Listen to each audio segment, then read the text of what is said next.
Welcome back to episode 112 of The Warrior's Den with the local Vancouver YouTuber Hafu Go. Now, a note before I get started, I apologize for the lack of content lately. However, my firstborn son was born 3 months early, and that kind of threw things off and will actually prevent me from putting out the kind of content frequency that I used to. However, I'll still be putting out content. But don't worry, my son is doing great and he is at home, as we did have to spend about 2 months in the hospital. So, for those wondering where all the content was, that is what happened. Anyways, back to this episode with YouTuber Hafu Go. Now, a few months ago, he reached out to me and asked me to do a Krav Maga, military Krav Maga episode on his YouTube channel, which I, of course, obliged. And we ended up doing a 24-hour military style Krav Maga boot camp for him, quite literally 24 hours. If you've never seen Hafu Go, that's okay. I'm myself not big on YouTube, but when I checked out his channel, I was like, oh, this is pretty good content. So I put together his 24-hour bootcamp challenge. If you want to check out Hafu Go's YouTube channel, you can check it out on Hafu Go on YouTube. Here it is. You can check it out there. You can also check out him on Instagram at Hafu Go. Now, just to give you a sneak peek of the episode, you can hear what he had to say when I asked him what advice he would have for new YouTubers. So check that out. Just do it. Just do it. Cliche question, cliche answer. No, I'll get more specific. What advice? My advice is I think your first 20 videos are gonna be bad. That's my advice. Just do it. Probably one of the best slogans ever made by any corporation ever. Also, embrace the suck. That was some good advice. Often people don't like to fail and look bad. And he said, your first 20 videos are going to be terrible. Now, in this episode, we actually go through the YouTube video a little bit and talk about sort of director's cut style. So when you get to the part where we're discussing the video itself of us doing the Krav Maga challenge, sorry to the audio only listeners, but you may need to pull up the video on Spotify or on YouTube or Rumble. The links will, of course, be put in the show notes. I had actually a wonderful time filming this. It's not often I get to do a challenge like this. And when Hafu Go actually reached out to Hafu, his name's Hafu, but Hafu Go reached out to us. He had just under 500,000 subscribers on his YouTube channel. And as I'm recording this now, he's got almost 840,000. So he's doing really well. And don't forget, after listening to this episode, go watch the episode called Surviving 24 Hours with the Krav Maga Master. Note, I am not a master. That was done for marketing purposes for his YouTube channel, the algorithms. I also wrote a blog post explaining that do not call me a master. I am just John. I train Krav Maga. If anything I am a master at is actually teaching Krav Maga, but I am by no means a master of anything. So, thank you for listening to the Warrior's Den podcast. This podcast is brought to you by Urban Tactics Krav Maga, turning lambs into lions since 2013. If you like this podcast and our content, make sure you support us in the many various ways you can. The easy and free ways start with liking, subscribing, following, and leaving a positive review wherever you may be listening or watching.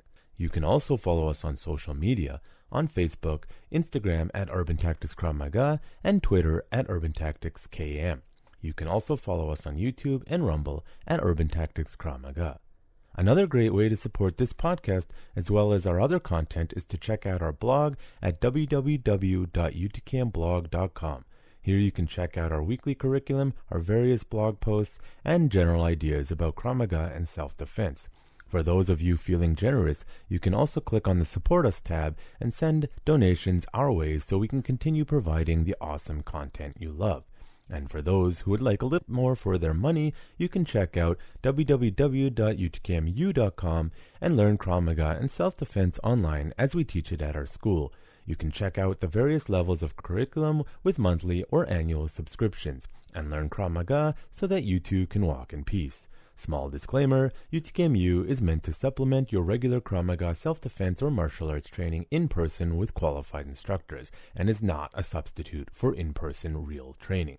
And for those of you who want to look as good as I know you feel, you can always check out www.utkmshop.com where you can check out and buy the latest UTKM merch from us. Warning, wearing UTKM merch will not turn you from a lamb to a lion. To start your transformation from lamb to lion, you must start your training journey today. Stay consistent and never give up wherever you may be. Side effects of wearing UTKM merch may be chronic bouts of kicking ass, feeling good, and learning to walk in peace. And of course, if you are in the Metro Vancouver area, come train with us in person. Sign up at www.urbantacticskm.com. I would love to help you on your journey from lamb into lion. And now, back to the episode. Krav Maga is not just a self-defense system, it is a way of life. Warriors Den is a podcast for Kravists, fighters, martial artists, warriors, politicians, and general citizens. Consider this. The society that separates scholars from its warriors will have its thinking done by cowards and its fighting done by fools. Lucidity. Your host, Jonathan Fader, talks to guests in an open and uncensored format about their fights, their philosophies, and their lives. No topic is taboo, and the conversation may start in one place and end in another. As the quote suggests, you cannot separate the warrior from the politics and the world around them, as a true warrior must be a student in all forms of art and science.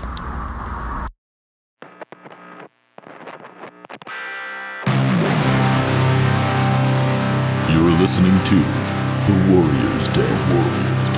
Brought to you by Urban Tactics Krav Maga, turning lambs into lions.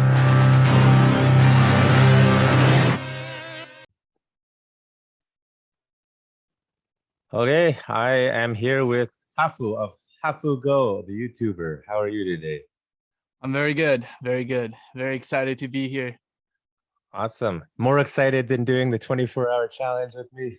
That was a pain. That was more nervous energy. This is like excitement, happiness. Excitement, yeah.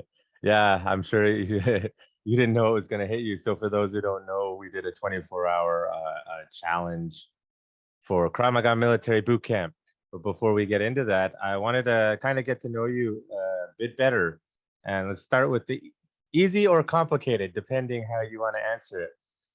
You're a YouTuber who has recently been quite successful, and that's like every teenager's dream nowadays. How do you get into YouTube as a YouTuber? How far back do you want to go? As far back as you want to go. You know what? Actually, as a kid, when I first moved to Canada, I had a couple friends on my street. And then what we would do is like, this was when YouTube was just starting to become popular.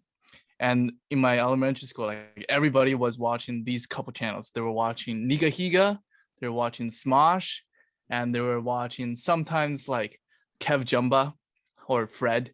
So everyone would be able to like quote YouTube videos, and we would like reenact YouTube videos just for fun, right? Yeah. Now, wait, stop you there for a sec. How old are you now? I was like maybe like grade 5, 6. Grade 5. And you are how old now? I am 24. 24. Okay. Because I don't know any of them. yeah. It was like just the beginning days. But like I think everyone in my era would know those names. Yeah. I'm sure they would. Yeah. They were like the original top YouTubers. Back when like no one knew they what were they number were one, doing. number 2 on YouTube when YouTube first started. Yeah. Back when you made the real money, right? Yeah. So I was like, oh, I'm kind of interested in this. I made like, it was just for fun, right? Like I just recorded a couple lip sync videos that was popular back then. You'll never find it on YouTube. You've buried them like all the dead bodies, right? Yeah, it was like lip syncing to like Taylor Swift and Soulja Boy. And then we made like a couple comedy sketches just following the footsteps of what we were watching. But that was Yeah. just like for fun, right? It Yeah. wasn't like anything serious. It was just like just to pass the time. And when I actually got serious into YouTube is in university. Mm. So I didn't do anything in between that. Yeah. But in university, I started making these like college vlogs. Yeah. And that was when college vlogs was just starting to pop off, right? Yeah. It was just like a trend. It started with John Fish, who is like a computer science major from Harvard, and his day in the life video got around 10 million views. Yeah. So that was when everybody in college was like, oh, wow, people actually care about my life, even though it's like super monotonous, super boring. Like people actually want to watch it.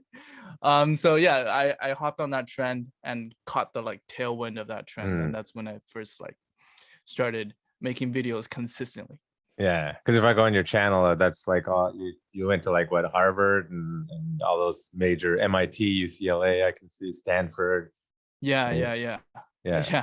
Because my university, I went to University of British Columbia. It's like ranked like I don't know, like top 30 in the world, something like that. But it doesn't pull in the views like Harvard or MIT or Stanford does, you know? Yeah, it's known for it's a very boring school, very non-party school.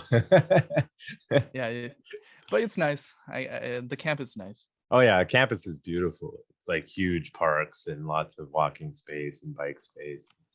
And back in the day when I was younger, there used to be a stretch along Southwest Marine or wherever where there was no light. And I'm not saying I did this, but back then it was one of the few places in the city where you could get a car to go, I don't know, like 200 kilometers an hour without any lights and a long stretch. It used to be good for that. Yeah. I know exactly what you're talking about. Yeah, back when the car street culture was a thing. Now your generation killed it. But anyways, yeah. So starting with the campus things, how long did you do the campus crawls, if you would call it, or whatever you want to call it, I guess? Yeah, campus crawl was the series of was the name of my campus stores. I just branded it as campus crawl, kind of like pub crawl, bar crawl, campus crawl, and it had the CC, which is kind of like it's called alliteration or something like that, you know, the two C's, right? So yeah, I did that for like around 3 years, 2 or 3 years. So I started when I was in about third year of university, and then I continued that until like a year after I graduated. So 3 years around there. 3 years ago, or just 3 years total? I did it for like I did the college stuff for 3 years. Yeah, that must have been hard, like going to actual classes and doing that. How were your grades, Hafu? You know, one thing about university, I think that my perspective was different from my peers is like I went in and I said to myself, grades don't matter for university. But in high school, grades really matter, right? Like I got like 95, 96% average in high school. And that's why I was able to get in like UBC. But then once I got in, I knew that I never wanted to study like master's programs or anything like that. So grades were only important for selecting the major that I wanted. So I had to meet a 76% cutoff to be able to select any major I wanted. Yeah.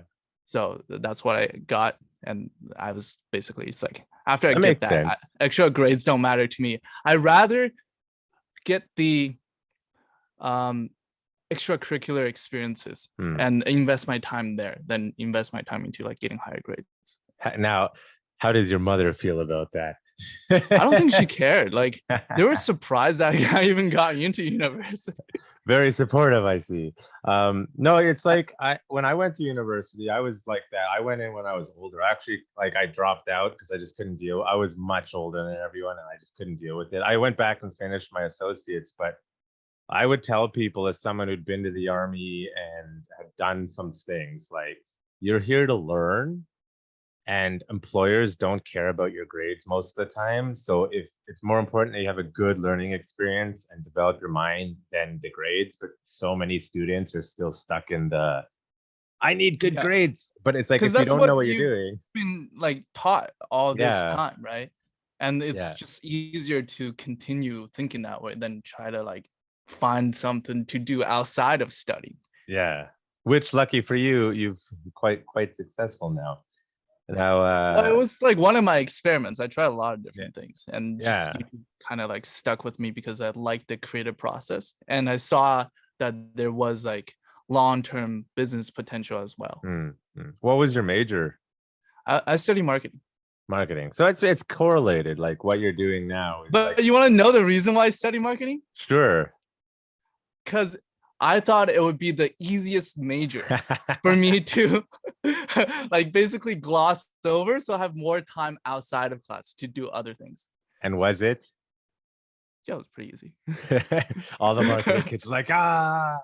Yeah, I mean, marketing is in many ways about sales, and sales in many ways is about charisma and personality, and sometimes, sometimes misdirecting people. I never watched the show Mad Men. Did you ever see it? Oh yeah, I love that show. Yeah, of course you would. Yeah. Like apparently those guys are actually the real people, not the show. It was like they invented modern marketing. Like there was no such thing as marketing before those guys. So it's like interesting how they go from that, and then it just turns into, if you can't, marketing ad dollars is like the core of all money making nowadays, like on the internet, like a huge percentage of it. Right. To the point where if you can't, they're starting to do either paywall or that, because nobody knows like how to make money other than market and sell advertising or paywall. Like nobody's figured out the alternative yet. Right. Well, Right. yeah, I guess.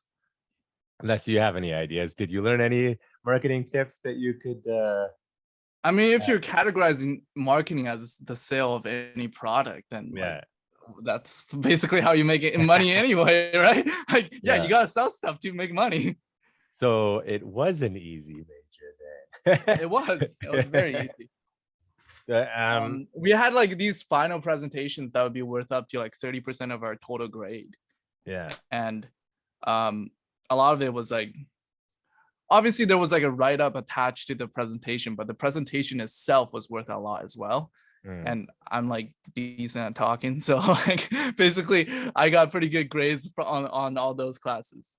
You do realize in like a few years they'll probably call you back as like an alumni, as look at the successful marketing student who marketed themselves, and you're like, it was all personality. And then they're gonna dig up this podcast and then they're like, never mind, we're canceling the invite. Yeah, no, I'm sure it'll be great. Moving on from the campus stuff though, what was your next sort of phase from the college?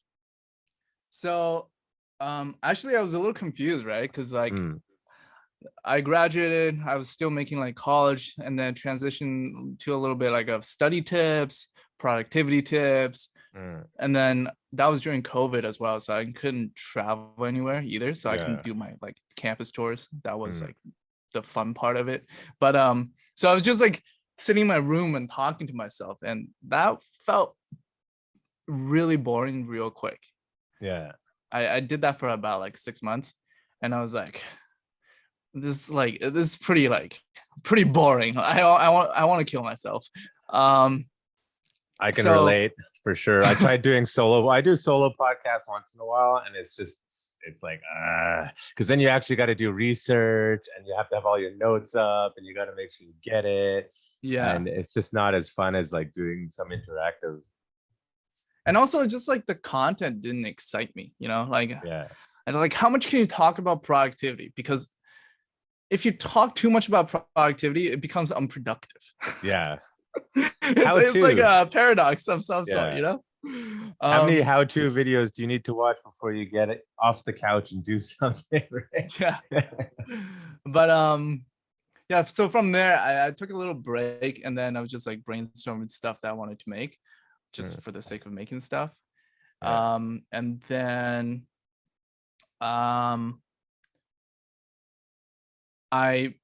there was always one idea that I wanted to do ever since I was little, and I wanted to train with a Shaolin Kung Fu master.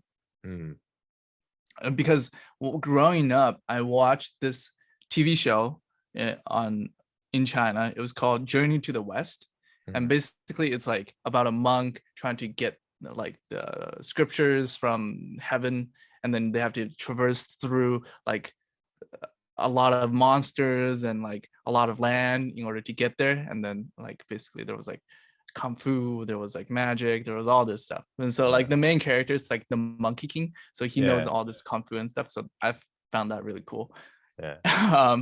So I always wanted to like train kung fu just for fun, right?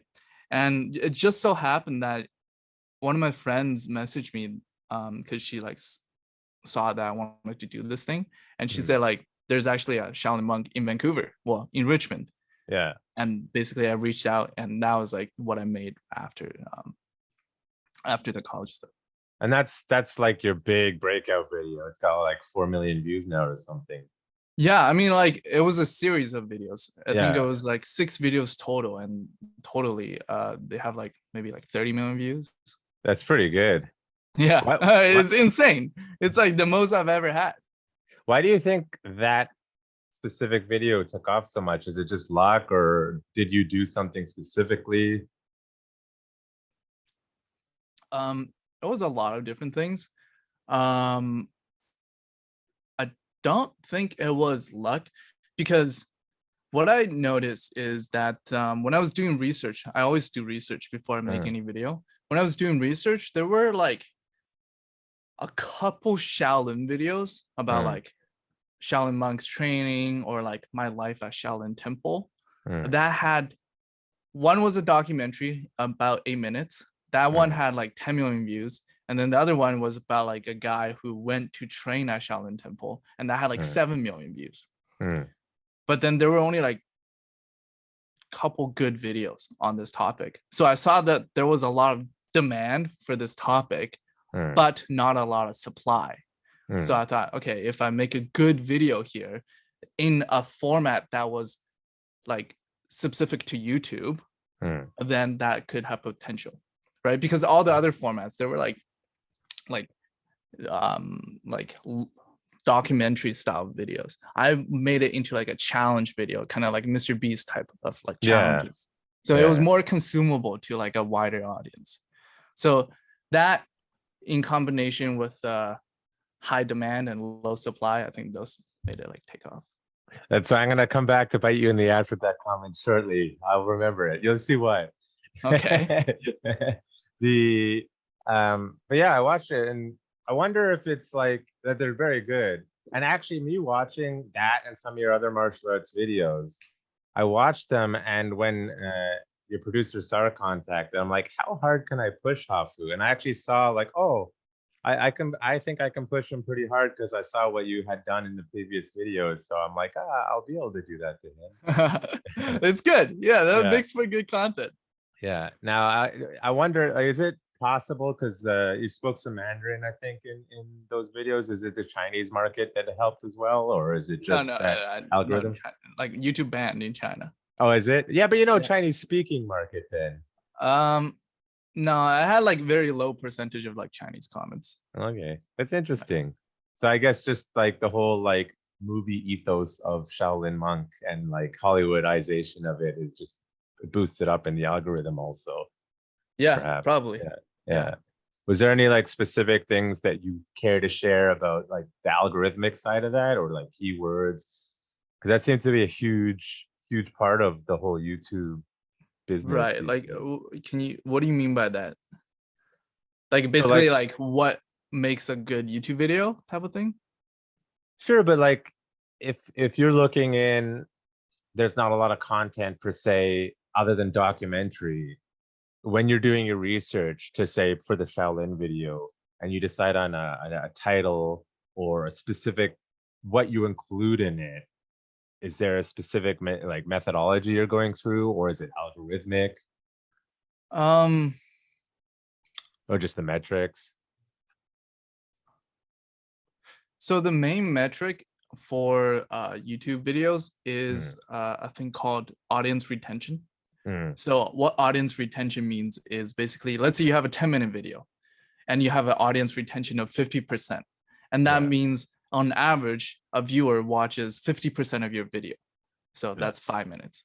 Yeah. So like the goal of a good YouTube video is to get that as high as possible, right? So if you have a 10-minute video, you want like 100%, which is 10 minutes, which is never possible, right? Yeah. Like 50% is already really good. 60% is like really, really good. 70 and above is like top tier.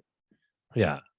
Yeah. So when Mr. Beast gets people to watch like 30-minute, an hour-long videos, he's like, yeah, exactly.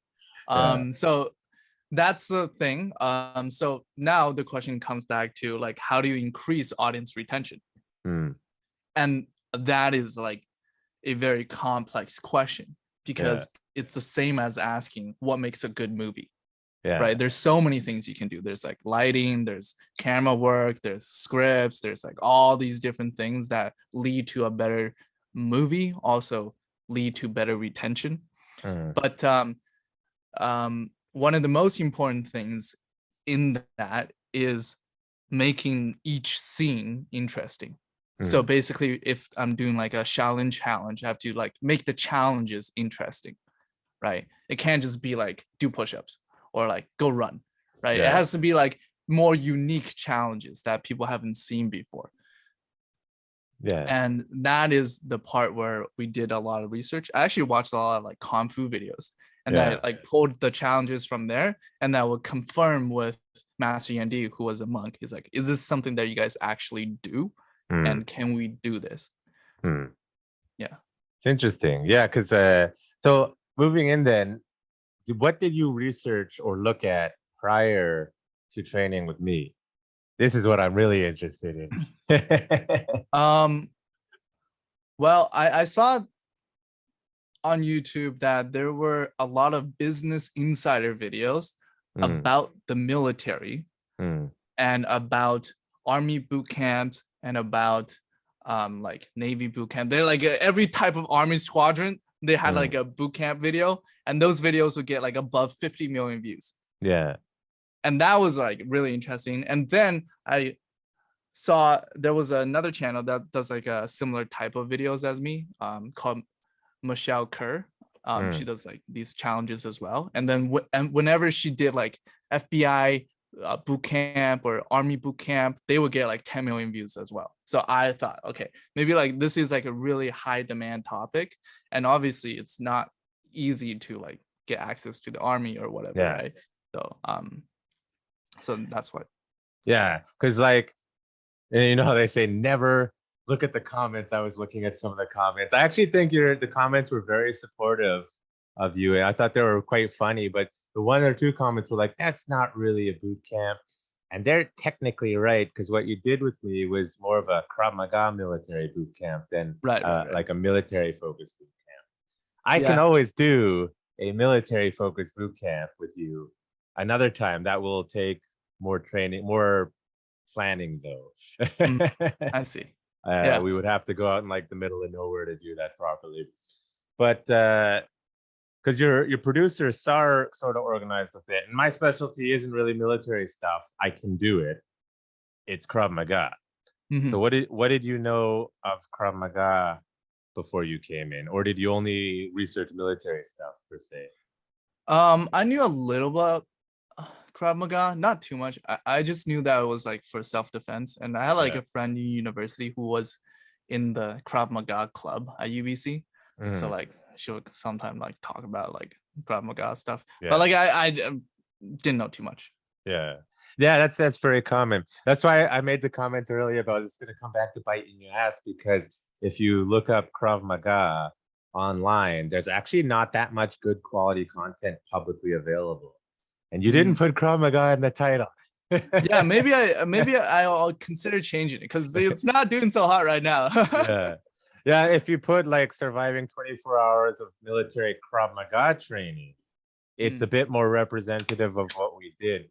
But with that being said, you know, that's a technical communication, whatever. How did you enjoy and for those who saw the video and it was edited down to 20 minutes, Hafu actually did 24 hours, if not a little bit longer.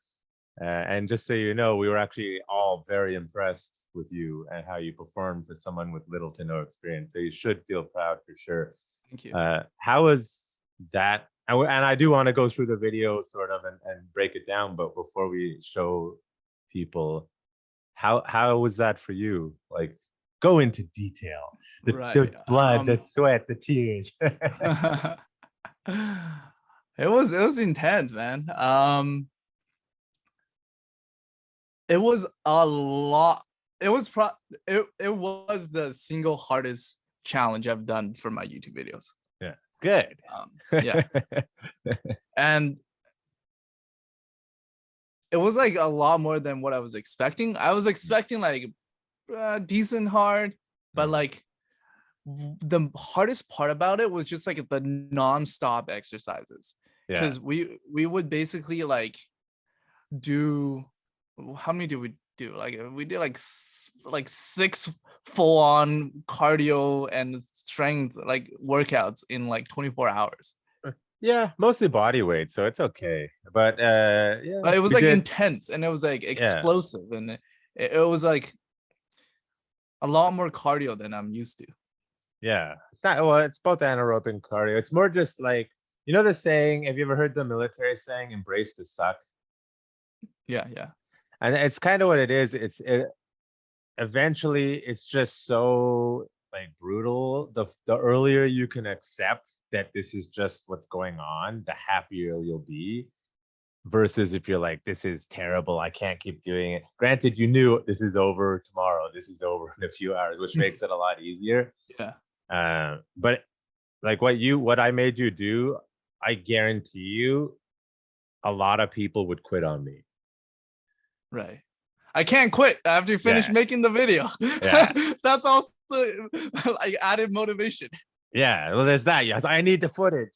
You know, if that's your motivation, then great. But it would be very easy for a YouTuber to be like, listen, could you like make it easier for the next 10 hours? And he's like, I can't do that. Because you came in and you're like, I want to do like a drill sergeant thing. And I'm like, okay, I mean, I can do that. But as you got to know, I'm not really someone who like screams at people at the top of my lungs.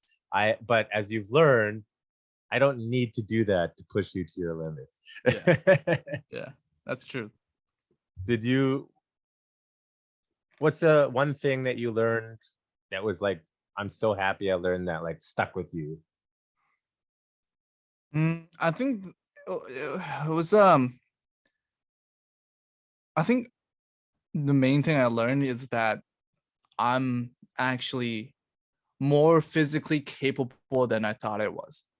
And every time that I felt like at the end of each exercise, I felt like I'm completely drained. I have nothing left to give. And then an hour later, we do like another exercise of the same like intensity, but I'm still able to get through it. Yeah. So like, it's like, was that really the end of my capabilities? No, right? Because I was able to do another exercise. So it just kept going on and on like that, like just over and over again. Yeah. This is where the internet's probably going to get mad at me. Is I totally agree with you, but it's like, yeah, do you know who David Goggins is at all? Yeah. Yeah. So like props to him. People like him, like they drive me nuts a little bit because they sell something that, while true and extremely motivational and positive to a lot of people, is actually very dangerous. Because like in his case, he's a former Navy SEAL and runs ultra marathons. And if you read his book, he talks about it a little bit, but he has like 3 failed marriages. You know, the Navy SEALs actually don't like him very much because he's not a team player. He had a heart attack during a marathon, like he's wrecking himself physically. And so this idea that, oh, if you believe you can do, is, in my opinion, a bit of a marketing thing. Now, the truth is that I think is that most people nowadays live such sedentary lifestyles, they don't know what they're capable of. So it is true, you don't know until you try. You don't know what your limits are until you've pushed yourself and found out what your limits are. Because a lot of people might find out, oh, I'm a lot more athletic than I thought I was, if you try. Yeah. And then other people like myself is, you know, to the average office worker who doesn't exercise at all, they're like, oh my God, John's such an athlete. And I'm like, oh my God, no, I just made a healthy lifestyle. have you seen athletes? I'm not an athlete. And I know this because when I was younger, I tried to get into special forces. I came nowhere near the requirements physically. And there were some other issues, but I'm like, if that's their expectations physically in the Israeli military, I'm like, that would kill me.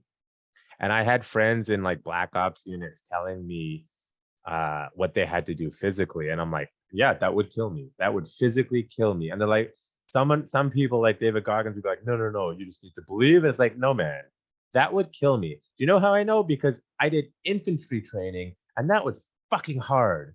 And I could barely keep up with people. So I know what my limits are. I know what I'm capable of. I know what I can push myself to. I'll do it if I have to, but I'm not an athlete and I don't enjoy it. So in your case, you probably just were never pushed your whole life physically. Right. And now you're learning, oh, I'm a lot more capable than I thought I was. And that's great. Because now you can keep going and keep pushing until you learn really what your limits are. Like I know for me, I can go hard. Like what we did 24 hours, to be honest, I'm getting older and I'm not an athlete. I had to sleep for like 2 days after that. How did you feel? And I wasn't even doing half the stuff that you did, just the staying up.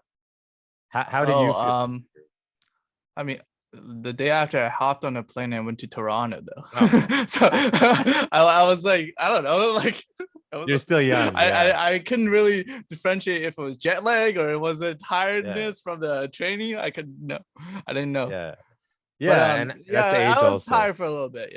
Yeah. When you get older, and I'm not that old. I'm like 35, but you start to hit this point where you can't do that all the time. So now's the time to like push yourself to your physical limits and build yourself up to sort of like a higher baseline, so that when you get older, it's a lot easier. Like I started really late. I started martial arts when I was like 20, and I regret not doing it a lot earlier. For example, 20's late. I mean, for me, like as someone who loves it, everyone who starts and falls in love with it is almost always says, I wish I did it earlier. So 20 is not late. I have students that start in their 50s and it's great. But then you always get, but what would those I extra like 5 years, let's say you start at 15 or whatever, what would those extra 5 years give you? A lot. So like, for example, as I mentioned, I have a newborn right now and he's in the hospital, doing well for anyone listening. So basically I haven't been able to train at all, minus a few like minor workouts in my home gym, but I can't do jiu-jitsu right now. I'm to have time to teach a little bit. When you're a kid and you really don't have any responsibilities other than school, let's say you have parents that support your extracurricular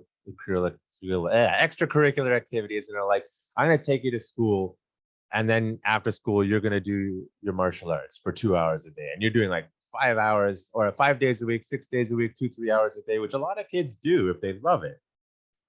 You know, that 10,000 hour rule of quality time at that kid, you don't have adult distractions. You may not even be chasing girls yet at that age, and you're just focusing on that and school. Now, if you have school plus one activity you're really focusing on, the amount of quality training you're getting in is far more time than a lot of adults can manage in our increasingly busy schedule. The same could be for anything. Like if you start an instrument when you're young, well, by the time you're 20, you've probably mastered it. You've achieved mastery. So I'll use the analogy of martial arts. Now, depending on the martial arts, because the martial arts world likes to pick on certain martial arts, but objectively, if you got any black belt in less than 5 years, it's not really a black belt. It can't be, as far as like what you would expect skill level to be. Now, belts are relative and they're not an indication of skill, but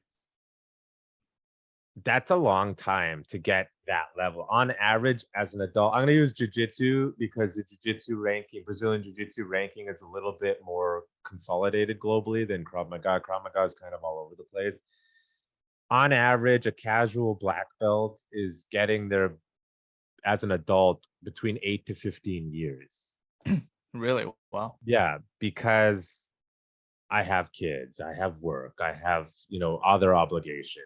And the casual adult black belt is usually more in the 12 to 15 years. Like I've been doing Brazilian Jiu-Jitsu for 12 years and I'm brown belt, one below black belt. Versus that kid who did any skill, music, piano, guitar, video editing, YouTubing. You just put those hours in with less distractions. You don't have to worry about bills, whatever. You're going to get the iterations in to such a high level. Like in competitive Brazilian jiu-jitsu, the kids who are like 18 nowadays who started when they're 5 are 1,000 times better than the black belts 15 years ago, because they have so much like practice in. Right. That makes sense. That makes sense. Now your other YouTube videos, and you started exploring. You did the Shaolin one, and I saw you did a little bit of jiu-jitsu, and you did, what else did you do? What else did we do? Did a bunch of like fitness challenges just like at home. Let's see, what else did we film with like other people? Autoplay. I trained MMA with Bibiano, right? Bibliano, yeah. How is that? He's he was a world champion. He's still, I mean, in our hearts, he's still a world champion, but he was a one fight champion, world champion. How is that? That was fun. It was a mutual friend that connected us. So yeah, it was like a pretty chill film thing. It was just like chill. Yeah, it was just like a class. We didn't really I didn't fight him. yeah. I could barely fight him. He'd probably, I've never had the opportunity to train with him, but I have lots of friends who train with him, and they're just like, man, that guy is a monster, and he's like 40. Yeah, he's very fit. Oh yeah. But it was like he basically, like, the video was just like we had like 4 friends, and 2 of us were trained by Bibliano, and then the other 2 were trained by Josh, who was a kickboxer. Josh Johnsey. Yeah, exactly. Yeah. Also a world champion kickboxer. Yeah. So we were like basically doing like a matchup there. So we didn't fight the pros. We just fought each other. Which is probably appropriate. Yeah. Because in the jiu-jitsu one, you got tapped out in like 30 seconds, right? Exactly. He was being nice. Yeah. So training all these martial arts, which one's your favorite so far, or which one do you want to train more of? I do see a lot of similarities between all this stuff. The favorite. I won't take it personally. I honestly, I would say I don't particularly enjoy jiu-jitsu. It's a little too much choking for me. Too much choking. Yeah, like my throat hurt for like a week afterwards. Well, I'll tell you, Krav Maga training, depending on who you train with, it'll feel like that too. I have one instructor, I couldn't talk for a week after training with him.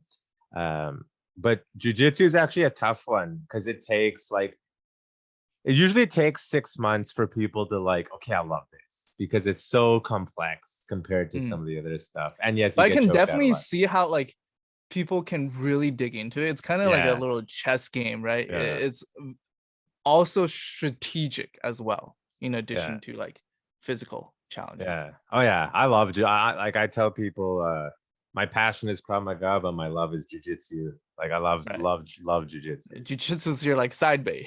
Yeah, basically the side hustle. Yeah. And in between some of these martial arts videos, you did stuff like I dated 7 girls in 7 days, and whatnot. Were you these things that you just wanted to do, or things that you like those sort of random filler videos? That was a time where I was like trying to experiment with like different video topics and formats and stuff like that. So it was just like stuff I wanted to try. I've always enjoyed watching dramas, particularly like Chinese or Korean dramas. Yeah. And I always wanted to be the star of a Korean drama show. So you made, but no one has invited me yet. So I just said, you know what? I'll just make my own Korean drama, basically. Yeah, I mean, I thought those were pretty. Like, I'm not a YouTube person, but like when you reached out to me and was like, hey, you want to do it? And I'm like, okay, let's take a look. And I watched some of your videos. I thought they were fun. You're very entertaining, I think. Yeah. if I was into it. But yeah, they were fun. A lot of technical challenges in terms of like scheduling the dates and stuff, but it was Yeah. fun. Scheduling is one of the hardest things to do in general, I think. Yeah. Well, what are your plans now, like for your channel? Are you gonna continue with the like martial arts trend, or just go with whatever hits? Well, less so like focus. I'm not really like a martial arts channel, I would say. More of like a general fitness challenge type of thing. So just like basically what we want to do is just like take on different challenges that push us beyond our boundaries, go beyond, you know. And fitness is a part of that. Martial arts could be a part of that. There could be like other challenges we come up with that could be a part of that. Maybe it's something that challenges us mentally or emotionally. I don't know, stuff like that. But in the short term, it's mostly fitness challenges. Yeah. Yeah. You should if you travel, you should see if you can travel. I am totally blanking on his. You should go down and train with Tim Kennedy down in Texas. Do you know who he is? No, what does he do? Tim Kennedy is like the craziest American guy, former UFC fighter, former Green Beret, Army veteran. He runs Sheepdog Response, and he's like American badass, like slash psycho, like fighter. He does all sorts of stuff like that. That would be super cool. Like go find. Did you ever see? I know you say you don't want to do martial arts per se, but did you ever see the show Fight Quest or Human Weapon?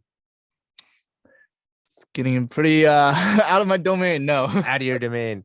Yeah. So they were like, you may still be able to find them, but they're like these martial artists who went around the world to train with different martial artists, and then they like looked up the top people in each field and like did all the challenge. Very similar to what you did. And, you know, it was a long time ago, like 15, 20 years ago, maybe. I think I was barely born. Barely born. You're just a baby. Yeah. Showing my age. And I wasn't even in this country. So I don't think there was any way I could have seen those. Yeah. No, but that would be cool. Like, because if you like to travel, and you like the challenges, just finding like the top people in the all over the place in different countries. Called Human Weapon? Yeah, Human Weapon. I don't know if you find them on YouTube. Probably they're like bootleg version because they were like originally on like the History Channel. They were really good. Actually, it's actually because of those shows I got into Krav Maga. I was watching them and I saw like the hardcore challenge and I was like, I want to do that one day. And then I ended up going to Israel to join the military. I never traveled to do the other stuff, but it's like it's like a cool thing to do, I think. This is actually kind of similar to my YouTube video because they went to the Great Wall of China for one of the episodes. Yeah, it's like cool. Like I find it fascinating that you had never heard of these and you didn't even know these things existed per se. And then you came up with the same idea down the road. And often people forget, like people can have the identical ideas without even knowing about the other thing. Right. What was the other show called? Fight Quest. I think. Yeah, Fight Quest. Nice. I liked one of them better than the other one. Because in one of them, one of the hosts was kind of whiny and was just always complaining. But I will say both of them did a Krav Maga episode. And in both of them, like the staff or the host said the Krav Maga episode was the hardest one they did. Because I feel like, you know, editing magic, like you said, like, training with Bibiana, it's like, we did a chill session, like, you know, a couple hours. And then that's what they expect. Like, even with these like karate masters, they're like, oh yeah, we'll train for a bit, then we'll meditate and sit, and then we'll eat some rice and sit. And then the Krav Maga ones are always like, okay, 24 hours, let's go. Oh, a week? Great. You're not going to stop. Let's go. Yeah. Like, that's the Krav Maga way. Yeah. So that's cool. So you're just kind of going to go with the flow, I guess. Do you want to do YouTubing for the rest of your life, or is it like a temporary thing?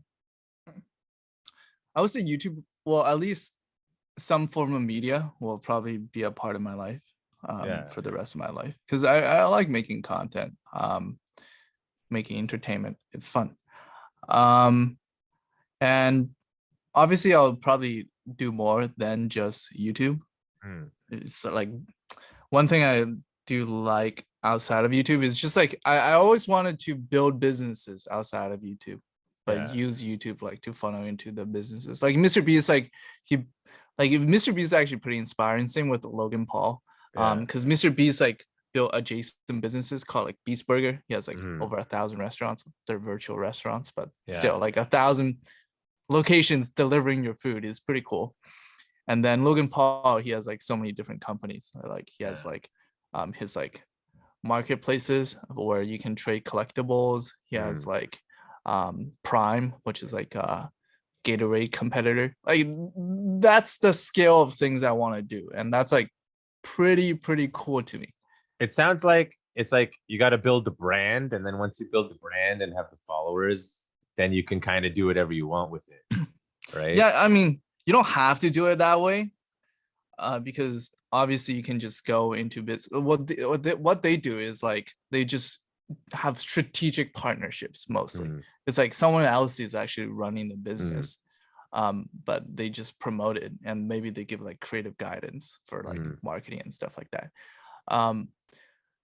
So you could be the person running it, right? You don't have to start being an influencer, but the reason why I started making videos is because I actually like the process of making videos, and I find that fun, and I find that fulfilling. And I think right now it's a really good way for me to learn things. I can try a lot of different things, record them, make that like a part of my job, make my personal growth a part of my job while I try to figure things out and what business I want to build. And later I can go more into the business side. Yeah, and you said the magic word, influencer. Do you feel like you're an influencer yet, or you're like I don't know. It's just the term people use, but I've never hosted like a live event. I think after I host a couple like live meetups, and if people show up, then I'll feel like an influencer. I'll tell people move from here and go there, or like do the Macarena with me, and I've influenced them. Well, reminds me. There's this UFC fighter, Brendan Schaub. Have you ever heard of him? Yeah, he's like on Joe Rogan's podcast. Yeah, he's been on Joe Rogan. He's got his own podcast. He actually got so sick of working with the big networks, he just said, "Screw it, I'm creating my own entertainment company," so they can't like censor him and all that.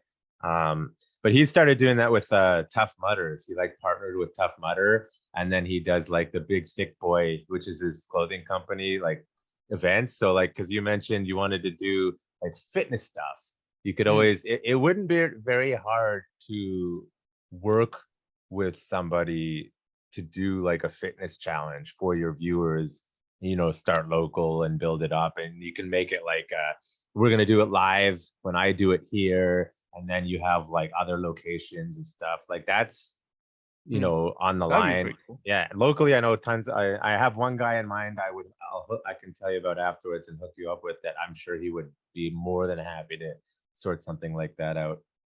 But like if that's sort of the direction you want to go, like, because that's one thing during the pandemic, I'm not going to get into that too much, but that I realized as someone who teaches like martial arts and health and wellness, just the complete and utter lack of health and wellness messaging from our supposed leaders and about healthy living. Like they just don't want to touch this topic with like a 1,000,000-foot pole.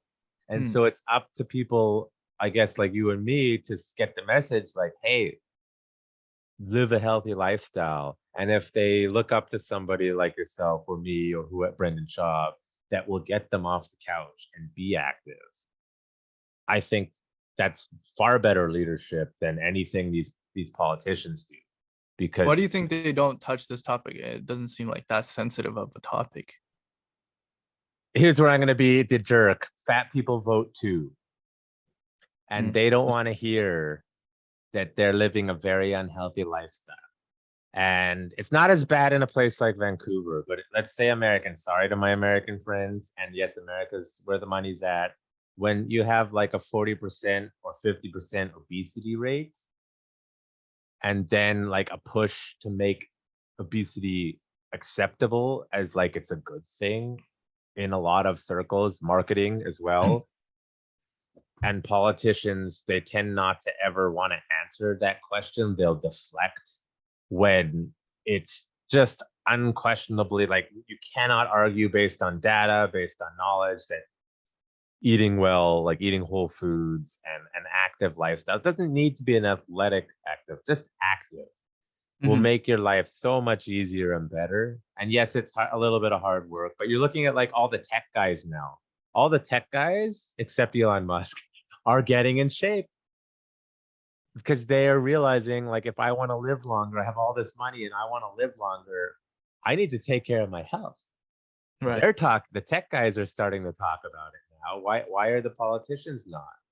And you know, I personally don't like the fact that people vote for people who look completely unhealthy. Like, I don't want that to be my leader. Have you seen the clip of Joe Biden riding the bike? That's the funniest thing I've seen.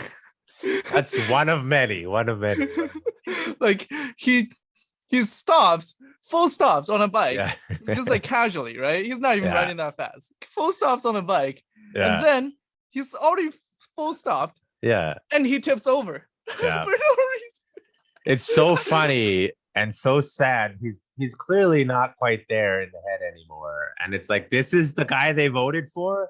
And I'm like, I want to know the additional context. Like, what happened there? Did he like have he's just I don't know old, what man. He's just old. He's just old. And you know, I watched the video and he just like stopped. It looked like he put his foot on the ground and he fell over. And of course, like, his media team, which is not great at their job, was like, his pant leg got caught. And it was like, okay, well then who dressed him with pant legs that are going to get caught in the bike? Because, you know, they have bike clothes for that, right? And by the way, his pant legs were not anywhere close to getting caught. Did not look like it. He's just old, man. Like, they were trying to, and the funniest part about that is, my understanding was, they were trying to prove how young and in shape he is, because people are going after how old and unhealthy he is and how he shouldn't be president because he's not there. That's the most ironic thing I've ever heard. I thought it was hilarious. And there's other things he's done that are just like facepalm. I don't have a thing, but you know, and as much as I dislike like our current Canadian Prime Minister, I will give him, and I really don't like him for many reasons. I will give him respect for he actually lives a healthy lifestyle. I'll give him that. And because on the topic of we're talking about this, is that I just want to see more people in leadership positions being physical. You don't need to be climbing Mount Everest. I don't even want to do that. Just say, I go for walks every day. I jog, I bike, I do this. And not because you're pushing some Green New Deal type environmentalist thing, but because you want to support healthy lifestyle living, which will actually help those other things that people like, which aren't necessarily bad, but I just think like the messaging is wrong. Like, eat well, live well, and you'll have a much better lifestyle. And I, you know, looking through the comments on your videos, some of the people are like, I did 100 push-ups because of that. And I did, you know, I decided to do something. And, you know, and you will get hate on the internet. We can talk about that. Again, the comments I saw were generally pretty positive on the video that you did with me, but it's like those that didn't go viral yet. Once it goes viral, that's when you get the hate comments. Put Krav Maga in the title. I guarantee you. It'll shift things. But I just want to touch a little bit on the healthy topic. So I actually haven't been healthy my entire life. Like when I was a kid and up until I was in first year of university, I was like the most unhealthy person ever. I would drink Coke, like a 2-liter bottle of Coke in like I don't know, a couple days. I would eat sugar. Like I would eat McDonald's. Like, and the main thing is I didn't know they were bad for you. I thought it was good for you. Like I didn't know anything about nutrition. Right. Like McDonald's. Oh, it has chicken. Good. Chicken, good. Right. Like I didn't know like, if it's chicken. Processed food. It's like I didn't know anything about this. Right. So I just ate whatever I wanted. And then I didn't work out either. But then in first year of university, like I started working out because I was like, I wanted to. Well, actually, there was a couple reasons, but the main reason is like I felt a lot of brain fog. Mm. And at the time, I was like, okay, what can I do, right? And maybe working out will help with that, and it will bring me more mental clarity. Mm. And that's the reason why I stuck with it. A lot of people going to working out, it's like, I want to get a six pack. And I did that in high school, but then usually when I had that motivation going to like working out and being fit, I would not stick to it. I would try it for like a month, 2 months, and then I would like quit, right? Because my motivation was to get a six pack. Whatever, I got a six pack. Now what? I'm done, right? But if my motivation was like to get more mental clarity so I can do like better work, right? If so I can think better, so I can process things faster, be smarter, then that's like an ongoing motivation. And that's what kept me going through like all this years of working out. Yeah. No, that's good. Like if you don't enjoy it, that's one of the hard things about working out. If you don't enjoy it or you don't have like a positive reason to do it, it's very difficult for some people. And I actually, you know, they say like you need to do it like this to build a habit. Some new research came out that for some people, building a habit can actually take up to a year, and that's probably someone like me. So like, I have to find reasons. Yeah. To do it. Like and when I was, yeah. Oh yeah, like when I was younger, like I guess between grade 8 and 9, like I used to drink Coke and macaroni and cheese and like pizza all the time, and my parents would buy that for me, and they didn't know either. They're just like, yeah, it's fine. And I got tired. Like I wasn't obese, but I did not have a six pack. Let's just put it that way. And I got tired of like other teens making fun of me in grade 8 and like, oh, you're fat and like that. So for me, that was my motivation, like people calling me fat and chubby. So then I went grade 8 summer through grade 9, I started working out all the time. And then I took fitness classes. Well, I was fortunate we had fitness classes in high school. So I always took some fitness class. Didn't stop people from making fun of me because people are dickheads. They found some other reasons to make fun of me. But then it started that path of like, oh, like I'm not like, as I said, I'm not an athlete, but I'm always active as part of my lifestyle. I always do something. And it just sort of went from there. And it got to the point where it's like, I don't think I could be with somebody who isn't also active. Right. It's hard, right? Yeah. It's hard. Like you live completely different lifestyles. Yeah. And then every time they do something a little unhealthy, you kind of like cringe. And if they do that all the time, you're like cringing all the time. You can't be together like that. And ironically, my wife, not right now because she's still recovering, but she works out more than I do, and she gives me shit for if I take it too long off. She's like, get back in, like go work out. That's good. So it's good. I actually had the opposite problem as you in high school. I was too skinny. Yeah, too skinny. I was too skinny. I was like just bones. Yeah. And working out gave me a little bit more like broad shoulders, you know, like I took up more space with my physical body, and that made me more confident as a person. And also I started fitting my shirts better. Actually, I had one goal when I was in high school. It's like I had like these t-shirts. I was like, instead of like seeing these gap in my t-shirt, I want to like fill up the entire t-shirt. And that made me like look so much better. Yeah. So that combined with buying a little smaller t-shirts made me look good. Yeah, you hack the system. You'd be like those guys. There was always that one guy in high school who'd be in the gym just working on the right bicep, only the right bicep, and they'd get one huge arm and then like the other. But goals help for sure. And then also like it wasn't easy for me either. I actually really hated working out. And I remember in the first year, like there were times where I like just drive to the gym, but then I would just like sit in the parking lot for like 30 minutes because I didn't want to go in and do the workout. And that's when I just like told myself, it's like, it's better to get it done than to like not do it. So sometimes I would just go in like 5 minutes and then leave, even though I like went all the way to the gym, sat there. But like, it's just building a habit, right? Yeah. Get it done day after day, and eventually you'll do it. Nowadays, we would call that doing it for the gram. But you bring up a good point about like just getting in the door, starting it, then eventually you're like, okay, I'll lift things. If there's a good trainer at the gym, they'll be like, hey kid, like why are you standing around? Like come do something. No, I was sitting in my car. I was just I see. I was just like sitting in my car. It's like on my phone. It's like I don't really want to go. Really don't want to go today. Yeah. But I would like contemplate driving away. I'm like, if I'm already here, might as well go in for 5 minutes. And that's what I would do. Sometimes I stay for longer, sometimes stay for 5 minutes. Now, with that being said, like obviously you're doing these workout challenges for YouTube and martial arts challenges, which are physical. What's your when you're not filming, what's your like normal fitness routine like, if at all? Or is it just editing? I just go to the gym. Just like normal workouts. Like community center gym or private gym, or like what's the vibe you're going for? Just like, I mean, it's just like it's like Fitness World. Fitness World. Yeah.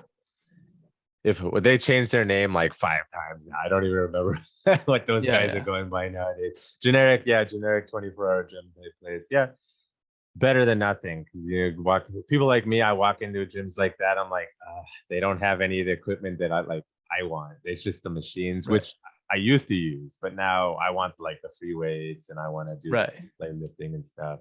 But it's still good. Like I've some of my clients, like that's all they have. So I get them started in the process of like working out, and then I'm like, hey, can you show me your gym? And then they'll take me there, and then I'm like, oh yeah, we can do this. And for them, that's like it's 5 minutes from their house, and that's perfect for them. Then I have, you get the really fitness bros. They're like, I need a specialty gym.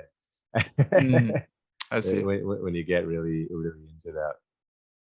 Yeah. I forgot to ask you. The sun is bugging him. If you can see the video, it's like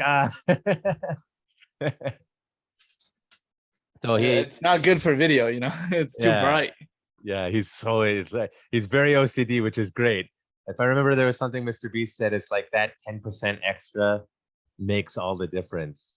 So that attention. I do not have that attention to detail. I'm so bad. Like I think I'm like on the spectrum or whatever. I'm like, hey, squirrel, and I like forget. Well, I forgot to ask because I think he's like trying to kind of hide it, but on video he was limping with crutches earlier. So what'd you do to your ankle? I haven't talked about this publicly, and the video hasn't come out yet, but I think I can talk about it. Video will be out in it will be out soon. So basically, I broke my ankle while filming a video. Good effort, excellent effort. Which means Hafu does his own stunts. Yeah. I can't afford a stuntman. Yeah. It'd be like Jackie Chan, who only does his own stunts. Yeah. So the video was I trained like Tony Hawk for 7 days.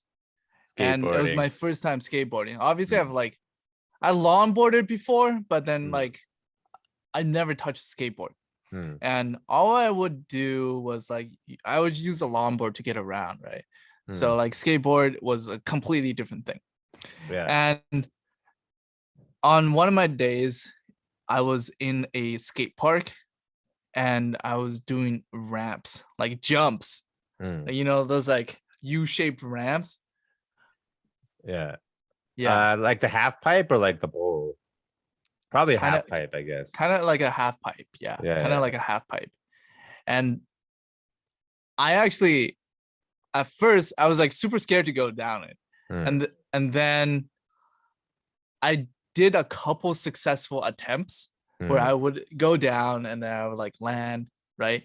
But it wasn't cool enough, right? It didn't look cool enough. Like it looked okay, but it didn't look that good. And then my videographer saw. He was like, I'm like, dude, should I try again? He's like, you know what? If you're up for it, try again. It didn't look that good. I'm like, you know what? YOLO, let's do it. Yeah. And this last time, I was like going all in. I went full speed because like the thing is, like, in order for you to jump higher, you got to go faster when you go down, right? Yeah. So this last time I went full speed down the ramp, and everything was going well. But when I was like going up the ramp, that's when shit hit the fan, because Yeah. I fell off my skateboard, Mm. and all the momentum from going down went into, like, basically I fell off my skateboard, my ankle pushed into the ramp Ooh. itself, Yeah. and it twisted like 90 degrees. Oh.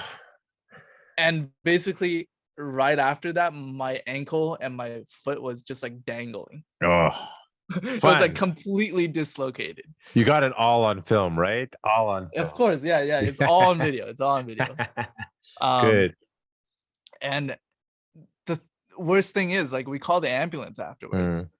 But that day, I don't know what happened, but like the ambulance was like super busy.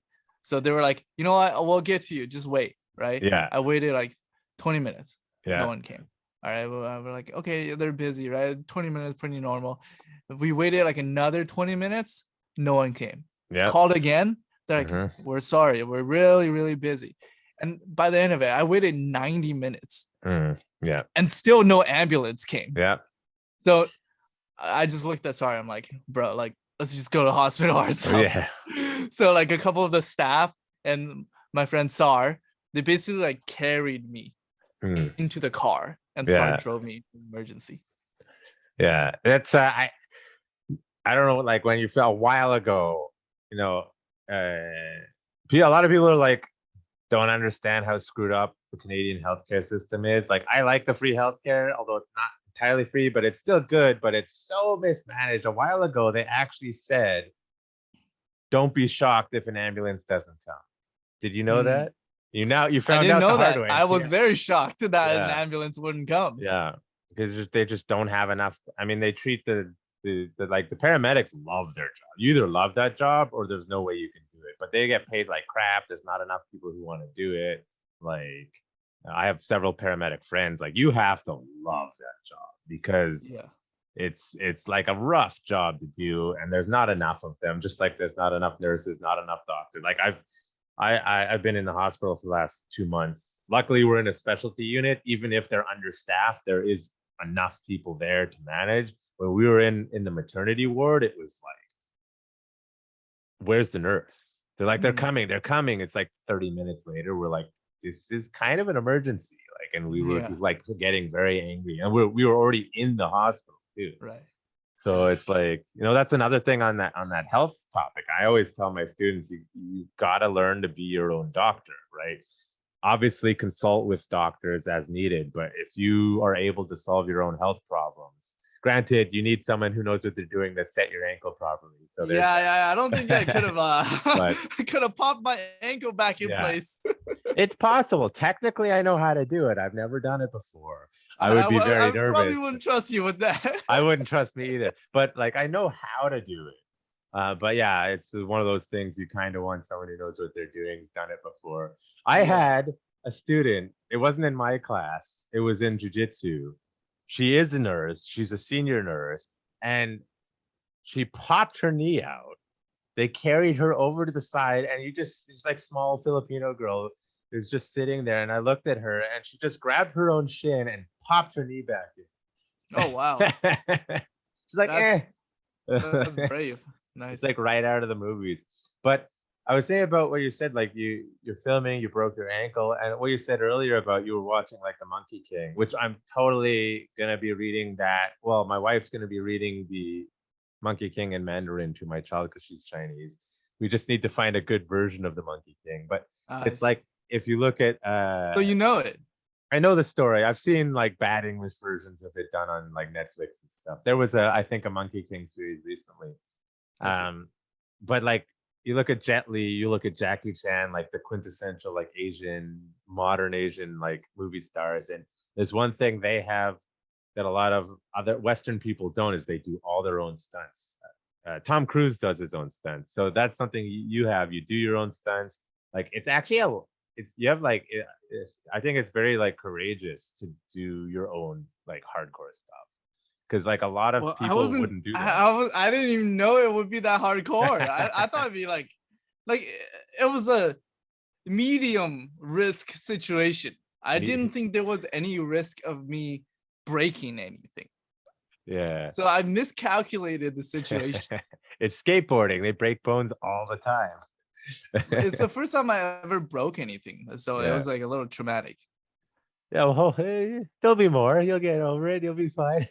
Yeah. They had to pop my ankle back in place, and I also broke some bones. So I had to do like additional surgery a week after to like. Do you have pins in? I have like 3 plates in my leg now. Good. You're cyborg, bionic now, right? Yeah, like all the metal detectors are gonna go off when I travel. So was that genuinely just because like you didn't know how dangerous skateboarding could be, or is this like Sarah's like, yeah, we're gonna do this thing. Here you go. No, I don't. No, I don't blame him for this. No, thing. I'm Like, just teasing. it was completely my idea to do the ramp, and I didn't think it would be dangerous because I've already done it successfully twice, just not well. Have you seen the movie Jackass? Yeah. It's kind of like that. It's like it's always the last take. You know, they're like just one more, like boom, and that's the one they get hurt. Yeah, that's true. That's true. No, but like I have mad respect for you because, like you said, you're not an athlete. You're never really in that. And you're just like, okay, let's I need to get the shot. Let's go. Let's go. Like as I said, a lot of people would have quit on me, and you didn't, and we pushed you. Like at the end of I know before, like at the tail end of this, when we've run out of things to talk about, I'll pull up the video and we'll go through. But I had some testing the other day, and it was a girl who finished, and like this girl had just been in a car accident. She had a neck injury from another martial arts, and she could have easily told me I'm not doing my tests because my tests are hard. Actually, my tests are very similar to what I put you through, so even more props. I basically threw you into what I do for my testing. Right. And like your technique was not great, but that's to be expected. But the spirit was great. And she starts crying at the end of the test, and I said, "Did you watch the video?" And she's like, "Yeah, like he cried." And she's like, was that staged? I was like, no. He like it's the same thing, and it's totally normal. Like when you get pushed like that, and your endorphins start to hit, and you get that sense of relief, it's almost like joy. And then you start crying like when you finally over. Yeah, but it's like success. It's not like it's over. It's like I was comparing it to when I saw my son for the first time. Like after I saw he's healthy, like he's awake, like 3 months early, I should be terrified. And he's like, okay, he grabbed my finger with his little hand.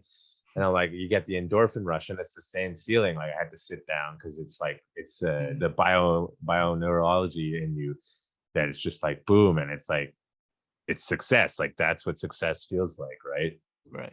That emotional like dump, whether it be testing or I need to get that shot. So it's a real thing.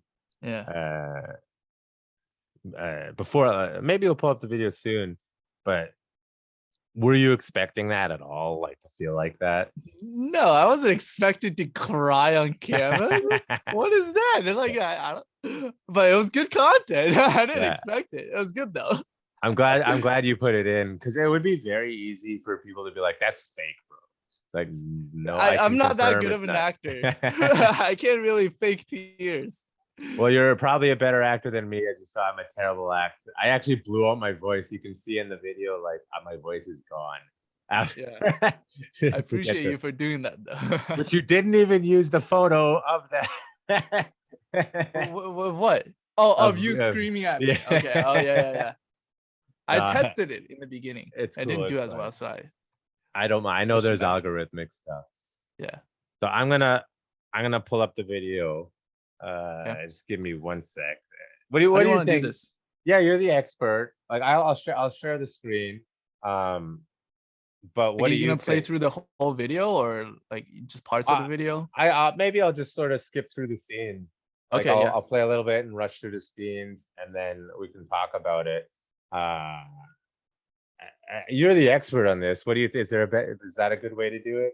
Yeah, that's fine. I don't think we should play the entire video. That's a little too long. Because because you need to go to his YouTube channel, Hafu Go, and watch the whole video, right? Yes, do that as well. But Okay. just in terms of like retention for your podcast, Yeah. like that's not great as well. It's Eh, like, actually, what a lot of my students said to me, like I don't have like 500,000 plus subscribers like some people, but they said they'll go back and listen to it whenever. It's an interesting comment because like video and audio is like two different things. exactly. Like if you listen to like Joe Rogan, he'll always talk about the YouTube. He's off YouTube now, but he made the money because of YouTube. Like that's where the money's at. But the average YouTuber, like if you, okay, I'll try to use words better. I'm not doing a good job. When I started doing the podcast, I do like Joe Rogan format, just open format, long format, conversation. I've done like 5-hour long ones before, usually because we're drunk. But people are like, man, that's not gonna work. I don't listen. I'm not gonna watch that. And then I'm like, well, why is Joe Rogan's podcast the best? Like he's the number one podcast in the world. And I feel like part of it is people still like things because of what they think other people like. You know what I mean? We were told so long, like the radio format. It's the only way you're gonna do it. Short clips is the only way you're gonna do it. And I think like the way the Joe Rogan, why it did so well is because it's genuine. And there's this other phenomenon that I noticed is that for a lot of people who are not comfortable talking, like you're very comfortable talking, it's conversation, but a lot of people, you have to break through their like wall. And I've talked to other podcasters, and it doesn't come down until about an hour and a half, where you start to really see who this person is. And if, let's say you have a boring job and you can't watch video, they're going to listen to the audio at work for 4 hours, 3 hours. Maybe they break it up over a few days, but you get a real sense over those long periods of time, in audio at least, of what a person is like. And I listen to tons of podcasts. Obviously, I love it. Lex Friedman, I recommend his podcast to everyone. Now he's a MIT. Yeah, I listen to him too. Yeah, he's so good, and he's always trying to get these big like CEOs. Like he had the CEO of Pfizer, and he had Fauci's boss on, and those people, I won't get into it. There were reasons he was pissed off. They basically lied, but they refuse to do podcasts longer than like an hour and a bit, because you really, unless you're a true sociopath, you can't keep your marketing front face and your answers up for a 3-hour conversation. And they hate doing long format. And it's like this entire, like, I don't know what you learned in marketing, but like, no, you can't do long format. It won't work, but it can work. And for certain formats, like audio especially, there's half the planet is like too long, not going to watch, but the other half wants to hear that. And I feel like with the collective consciousness, it'll change eventually once we get it out of our heads that no, that's too long. You can't listen to that, because I want a 4-hour long conversation. People like me want it. I know not everyone wants it. Like I've gone into movies and it's 4 hours long, and I loved it because they really developed the characters and the story. And as I'm walking out, I hear some guy like, too long. Okay, that's like the new Batman movie. It felt like 3 movies in one movie. I liked it. It was good. It was good, but like there were scenes where I'm like, okay, movie's over, right? But no, it's like an entire second act and third act. It's called character development, and I appreciate it. It's like my wife, if there's like action movies, if they take slow build up, she's like, all right. But I'm like, just sit through it and wait. And then after the end, you can tell me if you like it. And now she's starting to appreciate like character development. But anyways, tangent. So let me share the screen. I'll pull it up. Let me not screw this up. I closed all my screens, I think, so as not to share the wrong screen. Don't share the wrong tab, you know? Yeah. I've almost done that one. Okay, so let's do this. Okay, perfect. Okay, and then I have to make sure I do the correct thing of, where's my settings? My settings went a little funky. One sec. This is the technology. Where is it? Share sound. That would be bad if I forgot to do that. Okay. Technical details. If you know how many have you ever been on a Zoom meeting and they don't know how to use it yet, even though they've been using it for like 7 months? And Dude, they're that's like, everyone. That's like how do you- anyone above the age of 30. Like that's them. I shit you not.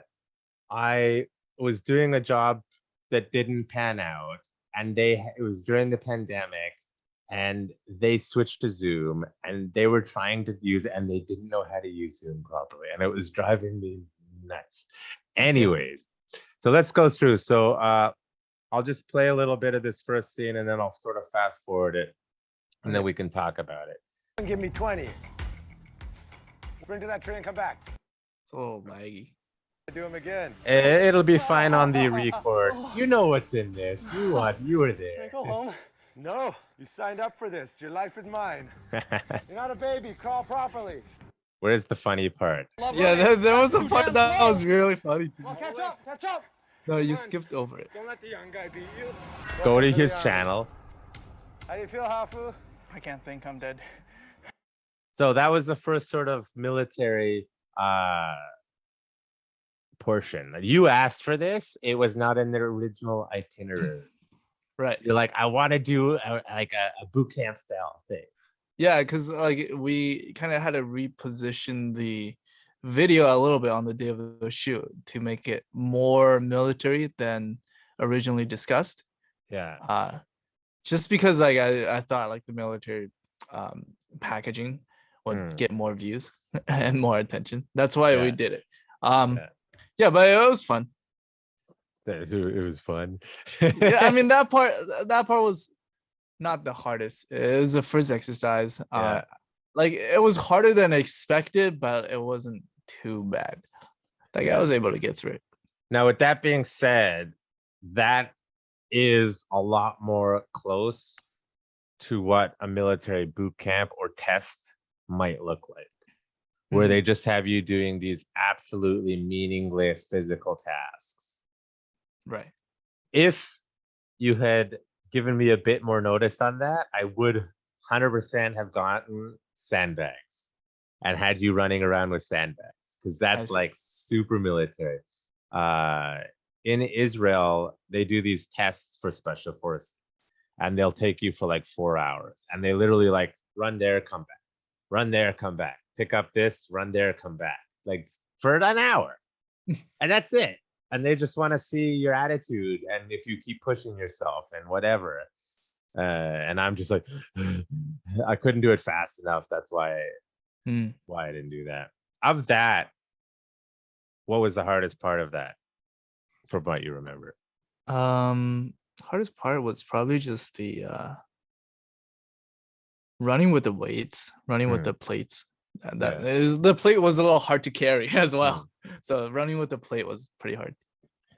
And that's actually, I know it's a plate, and if we lived in a place like Texas, I would have gone like full military. I just can't do certain things. Like I can't take the guns out to the park here, for example, although you can't do that in Texas, but I could be like, go to a shooting range and stuff. So, but that awkward feeling of carrying weird objects is the most military you can get. People don't think about it, but like when you're training just like fitness stuff, you're carrying like, okay, it's nicely seated on my back, it's weighted well, like I like how it feels. You're carrying fitness equipment that's ergonomic for that. In the military, it's you take this gear, needs to get there. Figure it out. Right. And so that awkward nature that you said was the hardest part is like the spirit of it is like super military.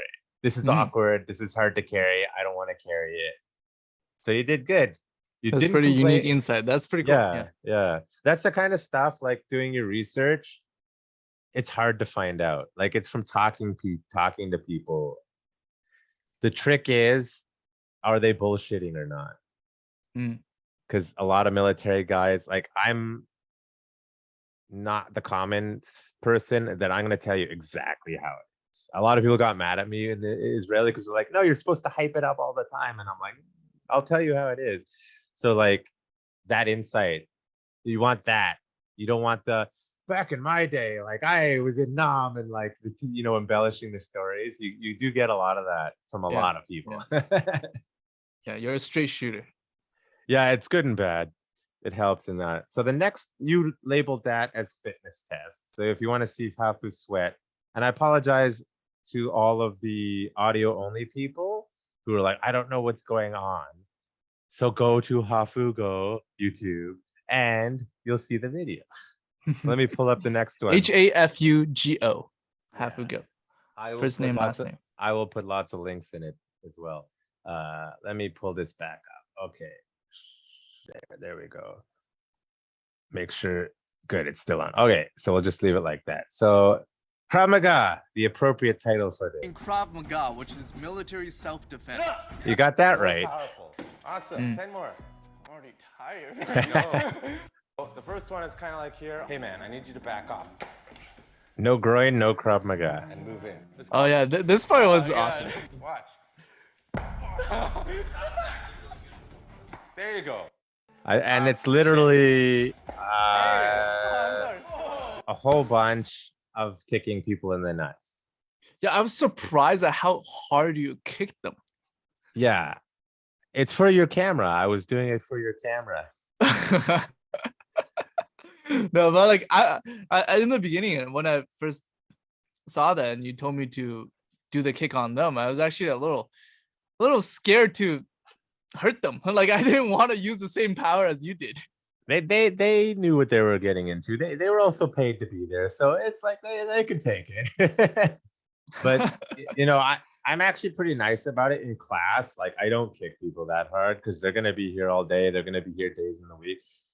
But if I'm demonstrating, like, and I want to make it count, I'm gonna kick people. They're wearing cups. Karch was wearing 2 cups, for example. And if you go train with some of the Israeli guys who are used to training the military guys, they'll just hit you.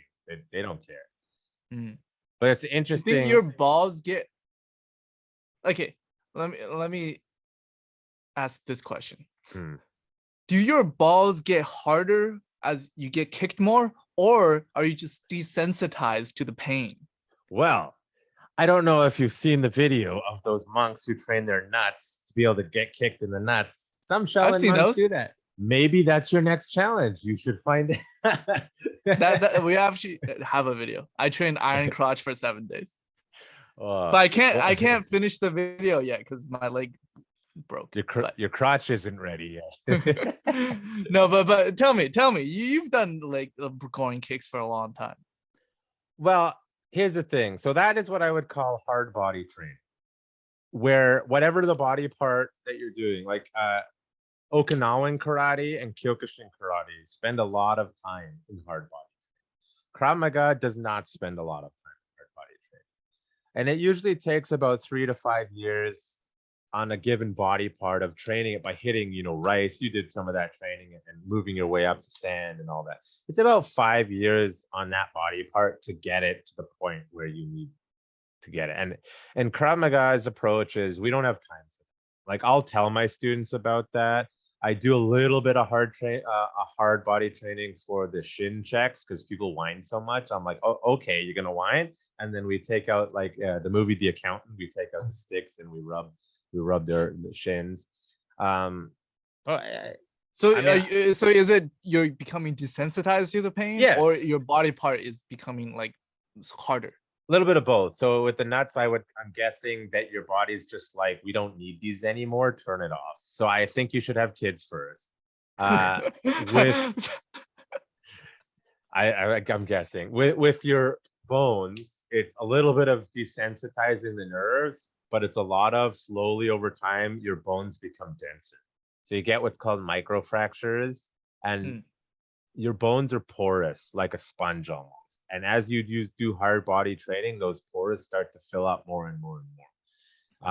For example, if you can see in the video, like my 2 big knuckles, it's honestly from just being an angry teen punching shit that I shouldn't have punched. And over time, they start to calcify. So I can punch pretty hard with this one, not because I was an angry teen. That's the answer to that. Not because of hard You ever body punch training. walls? Yeah, when I was a kid, yeah, I would get angry, Okay. punch shit. I had to replace a hole in my wall. That's the whole. I've talked a lot about my mental health and stuff in the past. So people can go back to old episodes to listen to that stuff. Nice.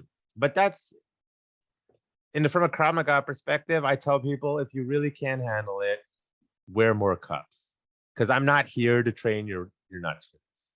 Now, no Krav Maga, or no groin, no Krav Maga is true. That's why I wanted to make sure we did that. And it's also, hilarious. But it's only a small part of what we do. But Yeah. it's a very important aspect of that. Yeah. I do want to go back to what you said, though, that you were nervous to hit them. Why do you think that is? Because I didn't want to hurt them. But we're ready for it. Why though? What do you mean why? Like, I don't know. It's just like why would I want to hurt somebody? Well, if this is totally common. This happens a lot with students. I don't want to hurt them. You're going into a situation where you actually have permission to hurt them.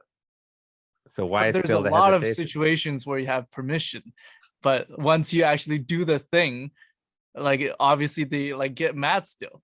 Like, let's say your girlfriend says, "Oh, you can see other girls," and then you actually go see other girls. She will definitely get mad at you. But that's a trap, and we all know it's a trap. Versus, hey, kick him in the nuts. It's totally fine. He's How got do a I know cup. that's not a trap? That's How do I true. know I'm not gonna get kicked too? That's true. So then you're like more of a cautionary. You're like not quite sure in the situation if we're screwing with you or not. Okay, can kick I him in think the that nuts. that was a small part of it. The other Yeah. part is just like genuinely, I know how much it hurts, so I didn't Yeah. want to like make them experience a pain. So what you're saying is you're a nice person. Yeah, that's what I'm saying, pretty much. Now, I'm if a you nice ever, guy. I'm too nice. I've trained, I teach teens sometimes, and or preteens, and if you're like the 10-year-old girls, like, I want you to kick me in the nuts. Wear 3 cups, because they're like, I can do that. Yeah. Wham! So you're like, oh shit, I learned my lesson. If you're teaching like kids between 8 to like 12, they don't have that filter. You like kick me in the groin. They're like, yeah, I have permission. They're like, boom. So you wear the No, cups. honestly, a lot of times I like reflect on my life, and I wish I could go back to the little Hafu, because like there was so few filters. You just Yeah. did whatever you wanted, said whatever you wanted, and it was like the most purest expression of yourself. That is definitely true. It's like the way we structure society has like taken that out of our brains. Like, you don't want to be such a chaotic person that we're back to like clubbing each other over the head and stabbing each other for every little discretion. Oh, he looked at me weird. So we don't want that. But like, I think we have gotten to the point where we've like narrowed our way of being too much, to the point where, especially like in Asian culture, where it's like, you don't think out, you have to do this, And then when you start to open up, it can be hard as an adult to like get that back, because our brains are like so hardwired. It's interesting. Anyway, let's move on to the next section of the video. Yes. The next section is interesting because it's where we start having you spar. Let me go back. There we go. So we have you spar. You have to learn to overcome your fear of getting hit in the face. Now we're preparing for a fight. Now, He's not gonna let you run away. sparring a little bit. Go back. My opponent Right has back. trained Krav Maga for 5. Sudden. I don't know if he actually trained for 5 years. I just said 5 years. I think it's somewhere Back all around of a there. sudden. Yeah. So anyone, where is it? So anyone who is watching this and saw the video, you can get a little bit of the editing behind the scenes. I was watching it the first time. I was like, wait a second. Some creative editing here. Wait. How many years has he trained? I think it's like something like that, right? Karch, I think, was 5 years. I think that was Lucas, who's like 2 years or something. Oh, okay. I Yeah. remember 5 from one of the Yeah. conversations. Yeah. Yeah, it's not a big deal, but because I know who's who, it's like, oh, okay. Yeah. Now again, don't read the comments. Wait, I didn't ask you. Do you read your comments? I scroll through it briefly. I don't really Yeah. like. Yeah. So the one of the most negative, I would hardly even call it negative. Was like, why are you running away? Right. And in the first videos, you were running away a lot. Yeah. Explain that. Well, here's what I was thinking. This is what was going through my head. So, me, no Krav Maga experience, was thrown into a fight with an experienced Krav Maga student, whether it's 2 years, 5 years. He has infinitely more knowledge and combat skills than me. So in my head, I was like, how can I face that person in a fight and win? I can't. So the best strategy here is just to like run around and let the time drain out. That's what I was going through in my head. And you know what? From a self-defense perspective, you're 100% correct. I can't win this fight. I know I can't win this fight. I gotta run. However, there's a however. And I'm really happy you put it in the video about before what I was saying about the purpose of sparring for me in our school is not about becoming a world kickboxer. Like a lot of my students are, they're okay. They can hold their own, but they're not great kickboxers. It is about overcoming that fear, that panic. Because one thing Krav Maga and the Israelis learned is you can't always run. And when you can't run, you have to fight. So you're actually correct. If that was real and you realize, oh shit, this person fight, run, that's 100% correct. So those people who are making comments are the typical internet. They don't really understand self-defense. But in a fight, can you always run? And so that is the thing. Right. And if I recall, you hadn't really sparred before that much. Not really. No, not like full on sparring. No. Yeah. Well, I mean, okay, I sparred once with during the MMA video with my friend. Yeah. But nothing too serious. And the truth is, I threw you in because my regular students, a new student walks in the door, I don't let them spar for a month.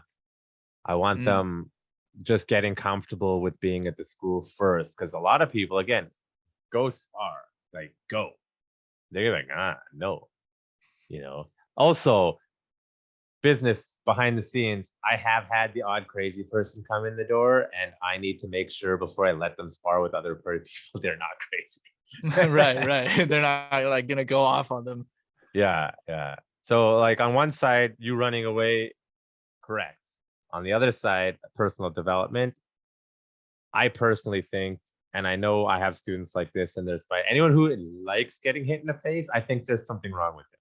But I know a lot of people are like, I love this, and they just love getting hit and sparring. So I think you did pretty good at that point, all things considering. So what is next?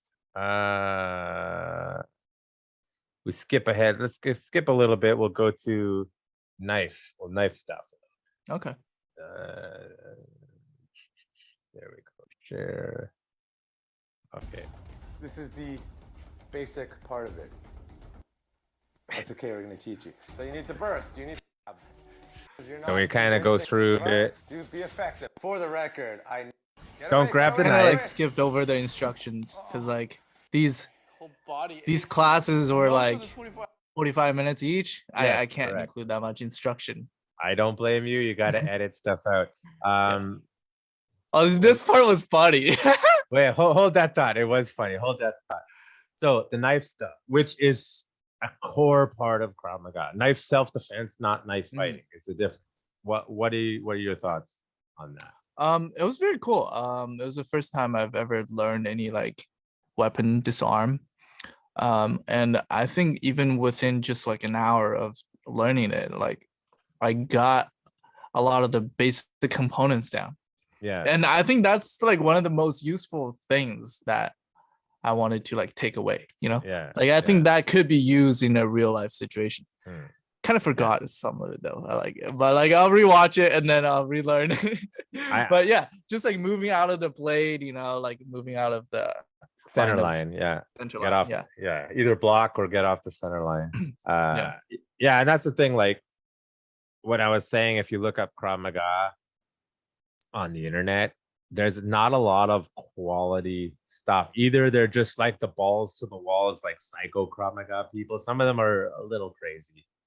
And some of them their explanations are just horrible.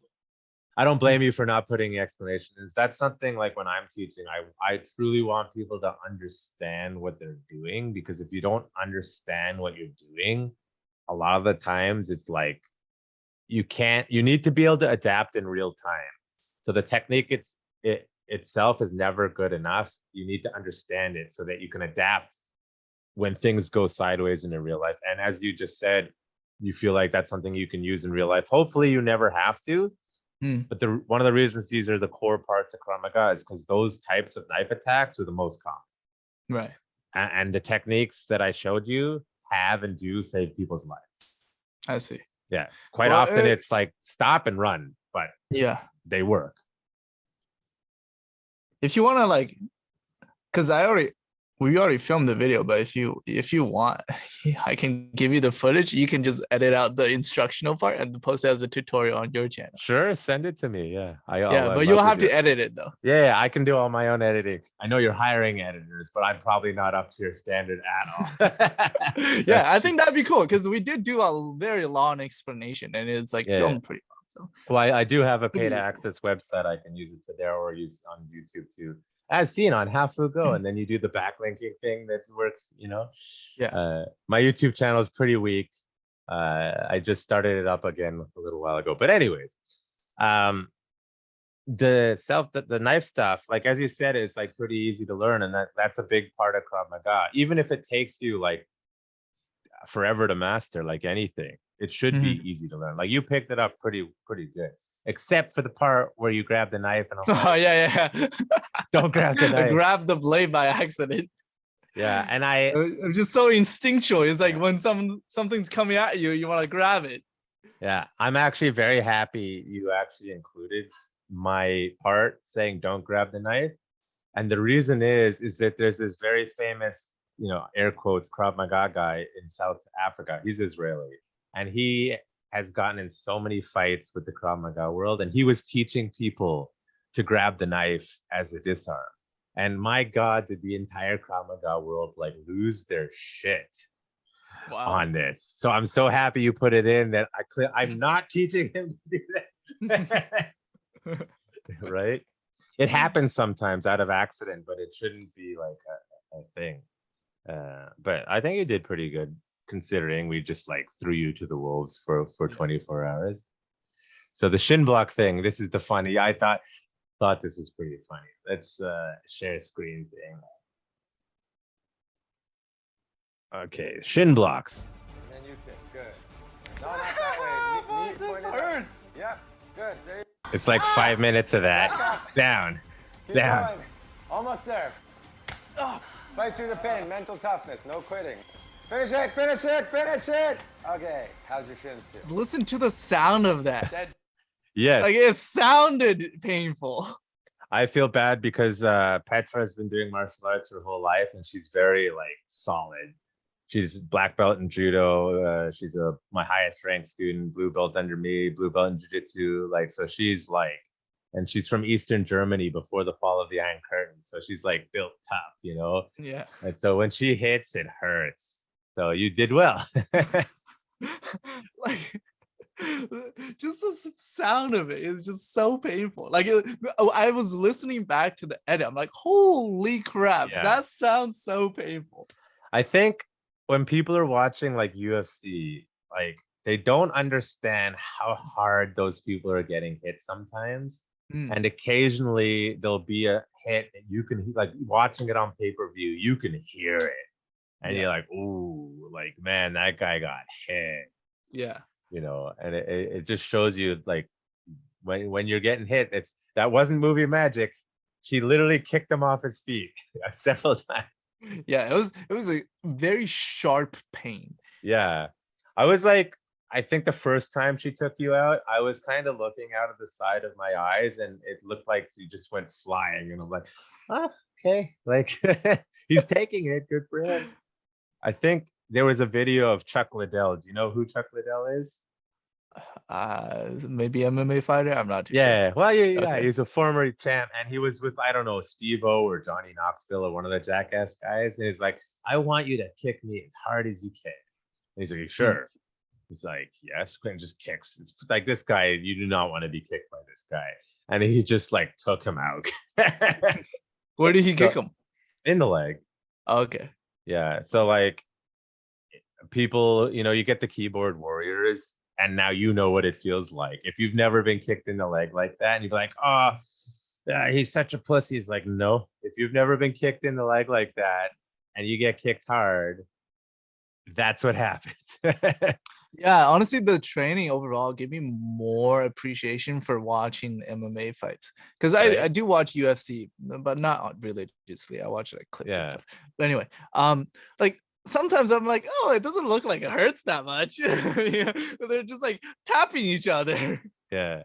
But like, you know, after going through this, I know even if it doesn't seem like it hurt that much, like it actually does hurt a lot. Yeah. It's like when they go down grapple and the average fan is like, stand them back up. And I'm Oh yeah, like, yeah, no, I yeah. love When that. they're grappling, I'm like, why are they just hugging each other? Yeah, and I, if I'm there, I'll be like I haven't been able to go to a bar since before COVID and watch it, but I'm like, oh my god, do you understand how technical this is? Like, and I'm calling it out, and like I'll hear some jackass like, oh my god, they need to stand it up. I'm like, are you not listening to my commentary? Like, because there's been some amazing grappling in those fights. But anyways, moving on. Where it was next? Let's see. I don't think you need to see us eat. How did you enjoy the food? I gave you canned food. I mean, it was whatever. It was like, I was just appreciated to have any food, because at that point we've been going out for so long. Like I was so hungry. Yeah. And that actually is real. That feeling is real. If I hadn't fed you for like 2 days, the first time you get food is like, oh my God, it's amazing. Yeah. Like Uh, I usually hate canned tuna, but I ate it that time, yeah. and it Yeah, tasted pretty good. yeah, you did say you said that. And that it's actually interesting. Like, in order for Krav Maga to really see where someone's at mentally, there's a couple things. There's 3 things you can do to somebody. It's the thing that I did to you, which is push you physically, like really push you physically. That's the easy thing. People sign waivers for that, no problem. The next one is don't let people sleep. That one requires several days. So people are gonna have to pay me a lot of money to babysit you for 7 days. And I could do what I did to you to someone for 7 days and 8 days and not let them sleep. But then I need like 4 instructors because I need sleep. And the last thing is you take people's food away for a few days. And this is where you start to see what people are really made of. You don't let them sleep, you take away their food, and you push them physically. And often you'll find that people you thought were tough, not so tough. And people you thought weren't very tough are doing just fine. Especially when you do like all 3 at the same Yeah. time. Military. That's intense. Yeah. Yeah. So if everyone's like, here, I'm going to give you 20 grand, kick the crap out of me for a week, I'll stay up for that.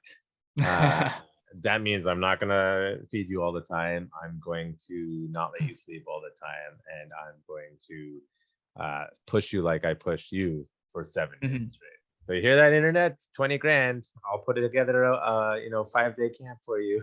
20 grand. Not bad.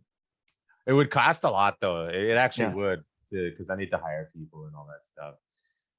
Let's share. Okay, the night patrol.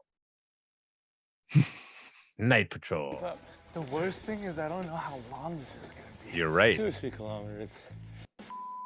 Come on, speed it up. The fuck are we running now? my mind is, but the hardest test has yet. Yet to come. So night patrol. Mm. Were you expecting that? I was expecting something at night. I thought you guys were gonna like fuck with me like when I'm sleeping, but I like night patrol is better. Yeah. I thought you were gonna come in like midnight or like some while I'm like asleep, and you're gonna like have me fight someone. That's what I thought was gonna happen. Yeah. So what, for those who couldn't see in the video, what we did is, lucky for Hafu, I happened to buy those weight vests, the military weight vests for something else a few weeks earlier. And I was like, oh my God, I'm going to use these. So we had 25-pound weight vests, like military style. And I did a forced march jog for 2 or 3 kilometers. I'm not exactly sure, something like that, down the road and back. And that's very much military. Get up, go for patrol. We were just missing our guns. If it wasn't where we are, I totally would have made you carry like a fake gun, but that'll get the cops called on us. So I did not do that. But it's not what you expected. So it was better than what I expected. I thought I had to fight someone at midnight.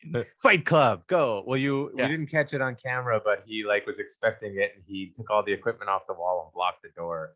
Yeah. Trying to trip us up when we missed that part on the camera. Well, I mean, it was on camera, but we decided to edit it out because it didn't like go with the storyline. Yeah. Oh, before we wrap it up after this, I want to talk about story because that is interesting to me.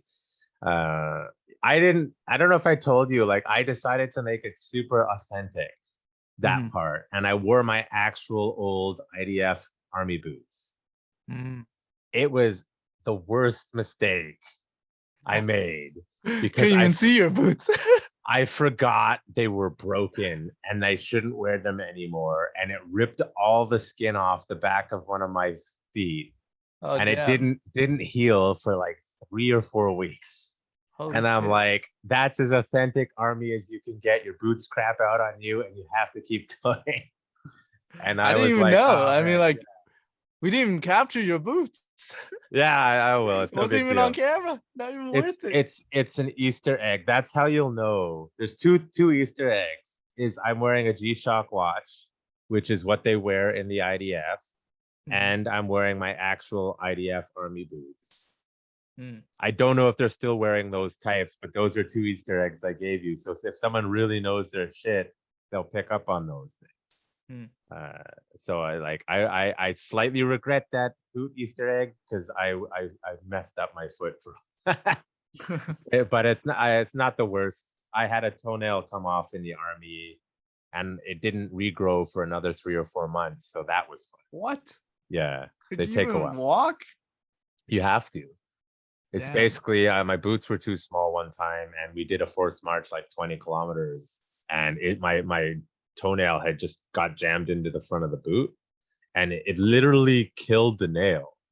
Damn. And then what happened for the next like 3 or 4 months, like the new nail was growing underneath it, all while I'm in the army and still needing to wear boots. So that's fun. Okay, what was next? Gun disarms. Let's take a look real quick. There we go. Shit. Gun disarm is the last skill I'm learning. So you go like this with your L to move it. My other hand comes underneath and I turn it towards them. Okay, hostage take. Do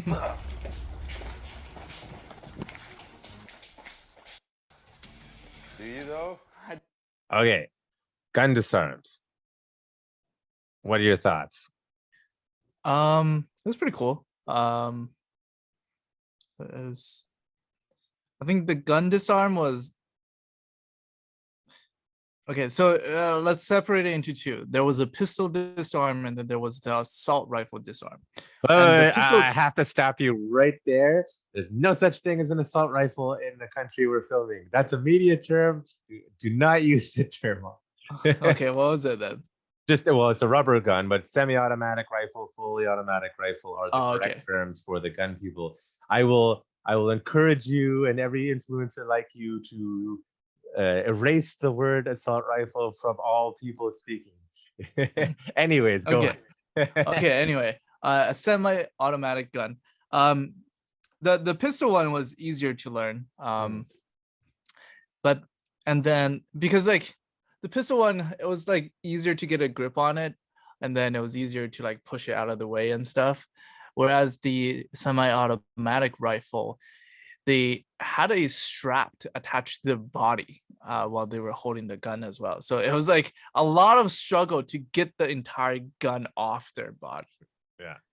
It's a fight. Yeah, that's what it Yeah, would exactly. be. You gotta Yeah. fight more for it. Whereas like the pistol disarm is more like a quick action. It's like one step, you know.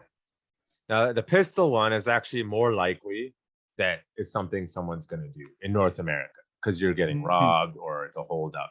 If someone's coming up to you, no matter where you are, with a rifle and a sling, that's a messed up situation. Like, why are you in a war zone?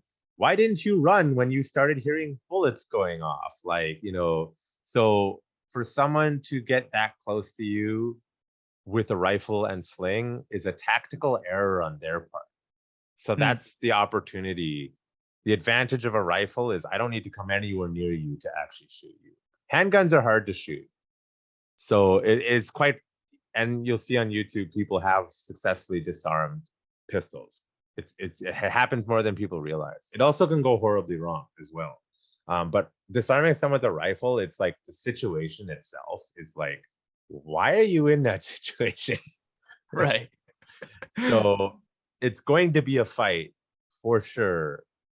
And it's not just cool, like take the gun off and then back off, you know.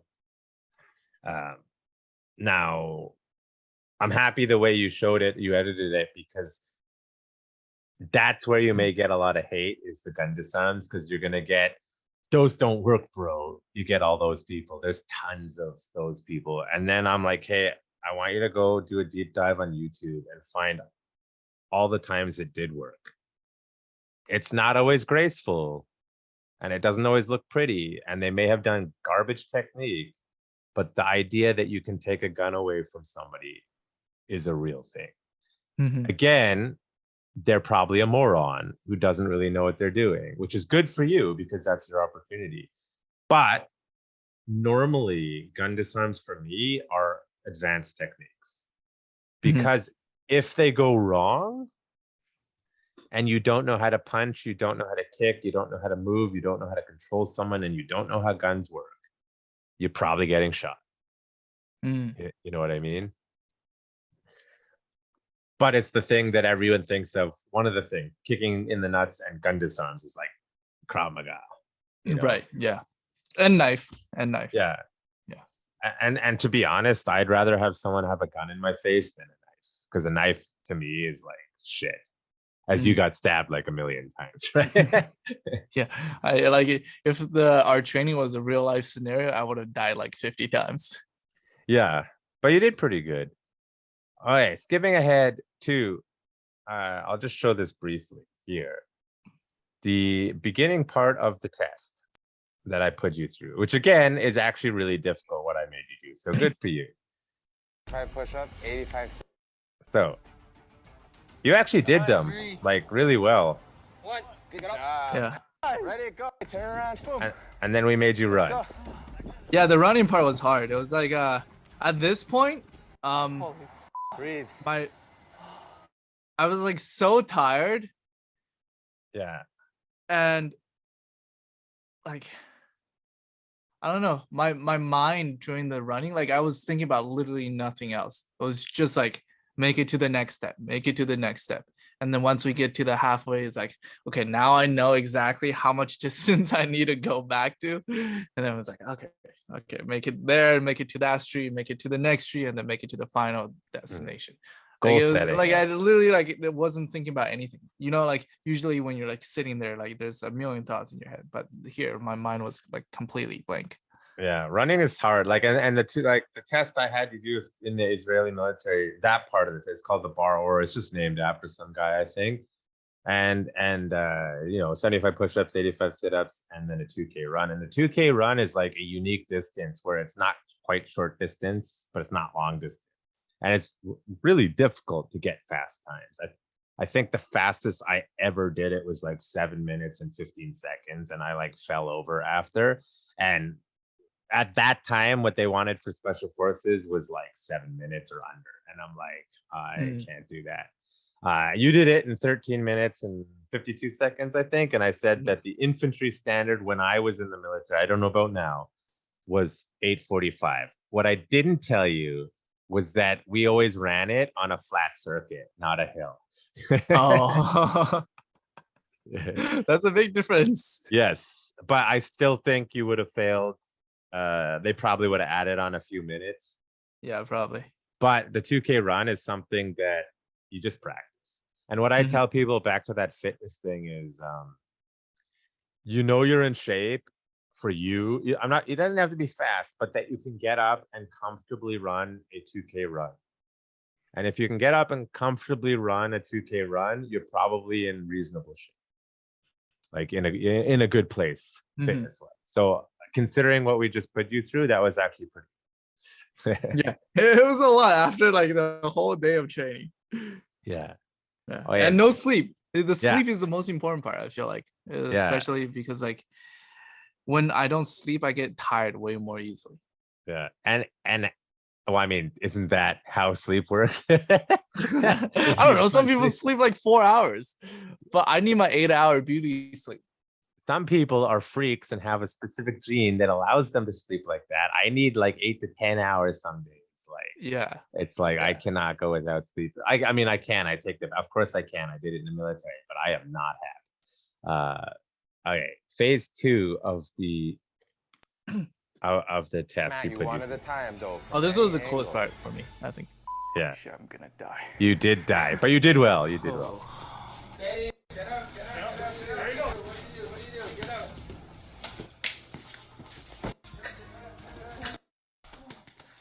Good job, Hafu. So, for those who couldn't see, basically, we call it the circle. Well, officially, I call it the circle of power. All my students call it the circle of death. And we put you through 10 minutes. No, 5 minutes, 10 minutes. I can't remember. It was 10 minutes. 10 minutes. Okay. So that's actually what I do on my tests is 10 minutes usually. So again, most people would have quit on me. And you did well. We put you through all the techniques that we showed you. So I had one student who wasn't there for part of it, and he attacked you with something you hadn't learned. I was like, that doesn't count. Yeah. So basically, I was surrounded by like how many people? 6 or 7 people. Yeah, 6 or 7 big men. And there were some women. Oh, and no, 2 women. Right? Yeah. 2 women. Okay, yeah.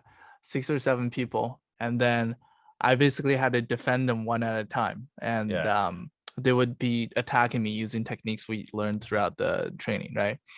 And there was like a couple of things I had to be aware of. One, I had to be aware of like the entire circle because I'd never know who's attacking me. So I needed that situational awareness. And the second thing is like, I literally just learned all these techniques. I haven't gone like, like it hasn't even been 24 hours. So I need to like instantly be able to process and remember how to defend against each attack. Yeah. So that's the second struggle there. Yeah. And that circle or variations of it is very common in Krav Maga, especially for military application. It's to simulate like the absolute worst, like movie-like oh shit situation where they just keep coming and you can't run and you have to fight and you got to stay alive. But it's cool though. It's cool. It's like the coolest part, you know, like when people, it's like the 2 main characters are like back to back and they're like surrounded by like a circle of enemies. That's what it felt like. Yeah. And that's kind of what it's supposed to feel like. And I'll tell you, like, again, I'm very impressed with you. I can't stress that enough because I take like super athletes and put them through that. And for them, a lot of people who are not used to being pushed to their limits, they have a hard time because they're never really struggling, and then when you finally make them struggle, they start to fall apart.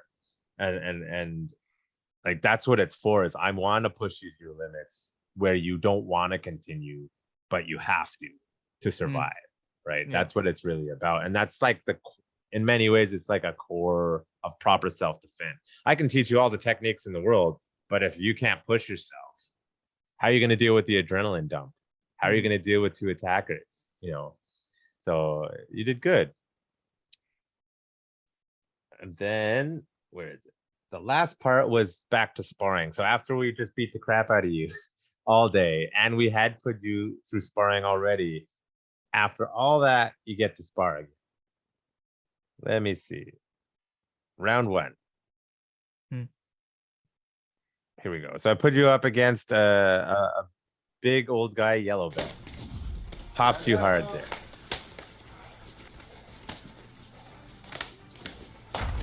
You got, yeah, good shot there. Why'd you say sorry? I'm too nice. Yeah, so that was round 1. Then I put you up. I know exactly why I said sorry, because I thought I hit him a little too hard at that time. And then I put you up against Karch. Okay, he hit me fucking hard, dude. He hit me so hard. Yep.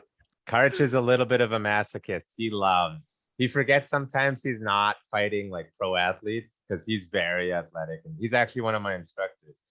So this is against Karch, who he was pretty mean to you.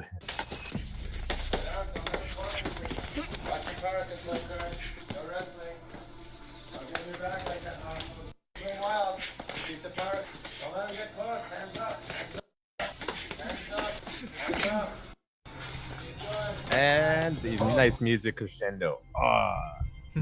So yeah, Karch, he pushed you really hard, and you can see, I don't know, I pick up on this because of like my training and stuff, is compared to the first fight, you're backing up again. Why do you think that is? Because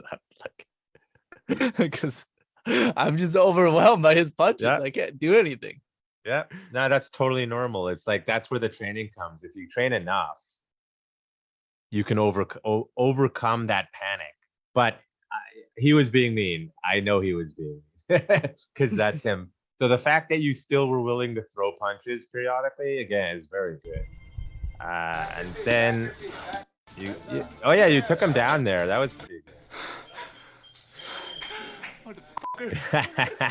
That sums up that round. Yeah, I got angry at the end. Yeah, good. That's normal. And then it's me.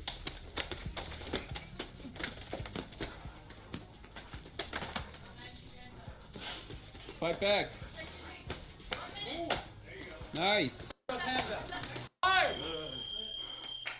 You did good. I think I kicked you pretty hard a couple of times.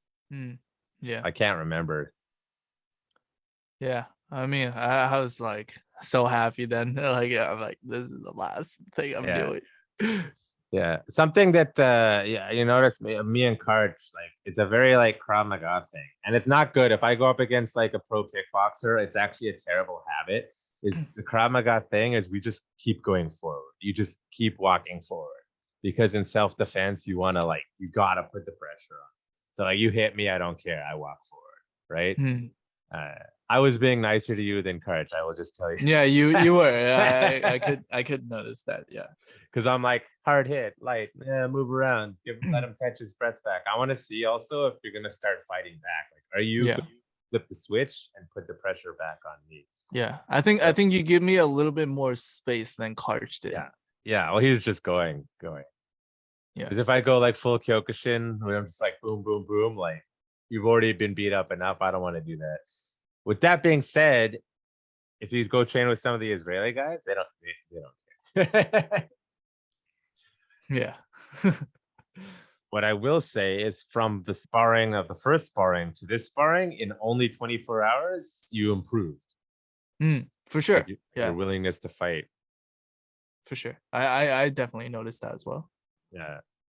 And do you want to show the bit where you cried, or should we clip? I mean, you can. Yeah, that's fine. And tell people, go watch his video. Let's go here. Okay, let's share the screen. I'll remember to share the screen this time. Kind of. That's Krav Maga, military style. Never give up, never surrender, keep fighting. Be a better version of you so that you can learn to walk. Zooms in on the tears. Good camera work. Really good. I feel like this entire So year motivational. That was like the changed me perfect quote at the permanently. perfect moment. It's okay to cry. It's okay. It Nice. expanded what I thought I would be possible by myself. Good. It's okay. And it makes me more confident in the future. Like, if I was ever in a dangerous situation, I know at least I'd be able to, like, Survive. or give a fight. Fight if you have to, and if you have to fight, you fight to win. Yeah, that's good. And that's actually where you can see I'm probably mildly autistic because I'm like look, it's like the what's that called? Talladega Nights with Will Ferrell. I don't know where to put my hands. But yeah, that was Okay. very, very good, like unplanned, unscripted, like Mhm. real moment there. So for if Yeah. you get any haters, just you point them towards the podcast. Be like, no, listen to what John said. Yeah, it was great. Yeah. I think that was one of my favorite videos. Good so far. I Yeah. mean, I hope you do lots of exciting stuff that you like that. But yeah, I'm happy with what we did. Yeah, me too.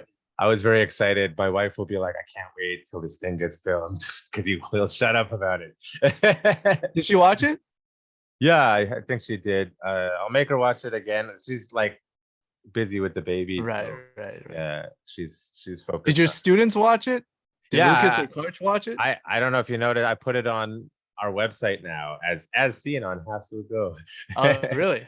Yeah, because Nice. for me it's like great marketing, and then I love doing it. It's a super fun experience. And then I have gotten requests like that before, and then I look into it and I'm like, I'm not so sure about this person, and then it doesn't happen. And then when Sar reached out, I'm like, Hafu Go. I'm not a YouTube person, so I'm like, I don't know. And then I looked, I was like, I'm gonna make this happen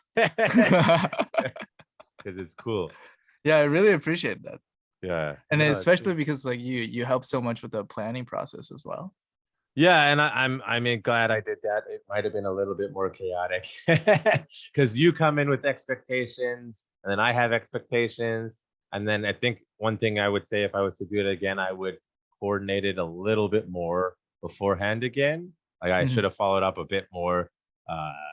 Because if I'd known you wanted to do like that boot camp thing, I would have had sandbags ready to go. Right. And I would have had like a bit more military-ish style drills ready to go. Yeah. But I kind of just took the equipment that I had. It's like, this is good enough. So, but That's good. That's good. pretty good on the fly. Now, it's been about 2 hours. Before we wrap up, you did say something that I alluded earlier. I find very interesting. Like, you said I didn't put that clip in because it didn't fit the story. So storytelling for your channel and your videos.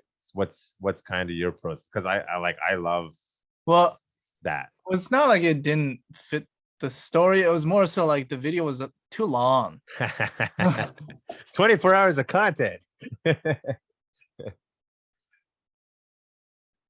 Sorry, you're just muted there. Yeah. So yeah, it was a little too long, and I feel like that segment, I don't know, it kind of like it was a little silly. I mean, it was fun, but it was like not necessary, not entirely necessary. Yeah. So that's why we cut it out. So yeah, I don't take any offense to it. I'm just curious because like the storytelling process to me, the more ironically, the more I watch Netflix. I guess it's not ironic. It makes sense. The more I watch like Netflix because we've been at home a lot lately, not being able to do much, and I'm just like how they wrote the story, or like that's an interesting like narrative, or like I like the way they edited it. I pay Well, attention in to terms that of more. story, there are general storytelling structures. The most basic that I think we learn in school is the 3-act structure, right? It's like the little curve thing, right? You got the rising tension, you got the climax, and you got the resolution, stuff like that, right? Yeah. It's the most basic story structure. And then there's like more complex story structures that are more based on that basic story structure, because it's a little hard to plan an entire movie or a video or something based on like three components, right? Like what is act one? Like what are all the things that go into act one? What is act two? And what is act three?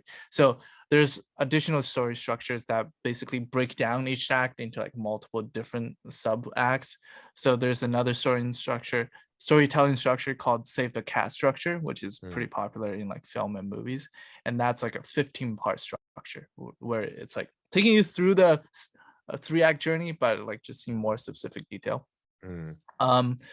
In terms of how we implement that into YouTube, there was a period of time where I tried to like religiously plan out like exactly what we would do in each act of the story, but I've found that didn't really work too well because one, it lacked the spontaneous energy of like doing something in real life, and two, it's just like I felt like it was like a little too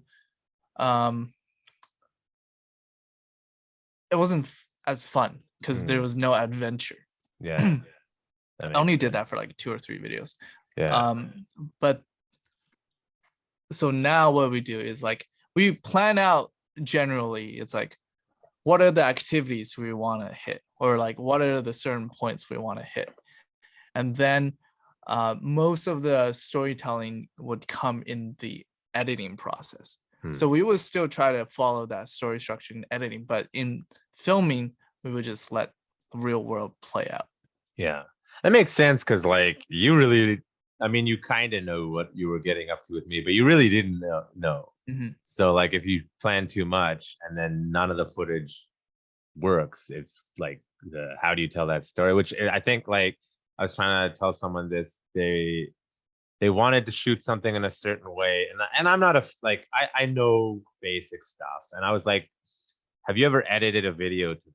And they're like, no, it doesn't matter. I'm like, because in order to do it, you need to understand the editing in order to like understand how the filming goes. So for you, because you understand when you're filming, like this for me too, when I film stuff, it's like I'm filming, and I'm like, oh, I can't edit it like that, so I have to do it, or I'm like, I understand how the editing works. So I'm like, oh, I'll just fix it later, right? Would you say like that the editing aspects is almost one of the most important things, or? Yeah, for sure. I mean, like when I'm filming, I would also think about where this part of the video would go into the edit. One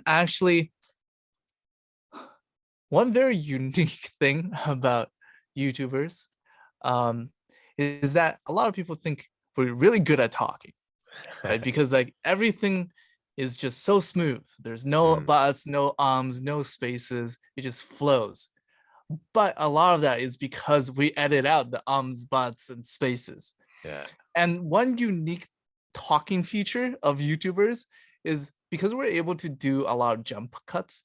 Yeah. Sometimes if I mess up a sentence, it's like, let's say, today I'm here with John or whatever, and we're training Krav Maga. And let's say I notice I mess up. It's like, today I'm here, and I notice I mess up there. I would just like, today I'm here, pause, and I would literally just restart the sentence from the beginning again, because I know in editing, it's better if I say the sentence entirely. So we can edit out the previous parts.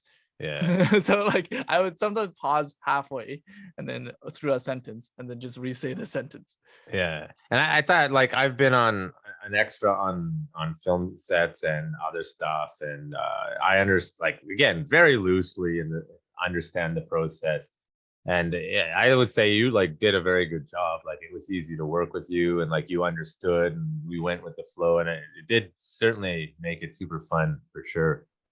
So like it's plus you're a nice guy. It was fun to work with you, and Sarah's really cool too. Thank you as well. You're very nice as well. It depends who you ask. You either get fuck that guy, that he's an asshole, or like, oh, he's so nice. It really depends.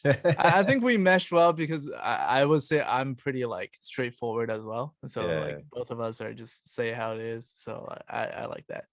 Good. Now I'm gonna ask you one last cliche question before we wrap it up. It's total cliche, but I'm gonna ask it anyway.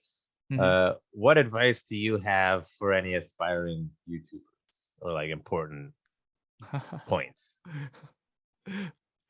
Just do it. Just do it. Hey, cliche question, cliche answer. No, I'll get more specific. What advice? I think I don't think okay, my advice is I think your first 20 videos are gonna be bad.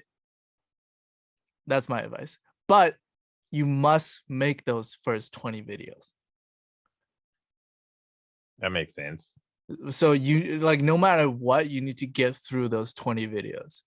And after that, you can like seek views or whatever. But like in the beginning, I would say the main tip is just learn the skills necessary to make an interesting video. And that usually requires around like 20 videos to get like somewhat decent.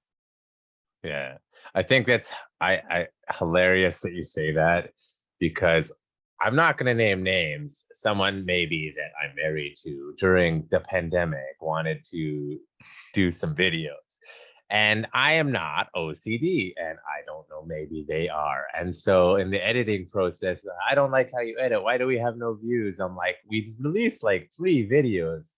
Like, give it some time. So I think that Well, I like in the beginning, I don't even think you should look for views because yeah, I don't think your video would deserve views.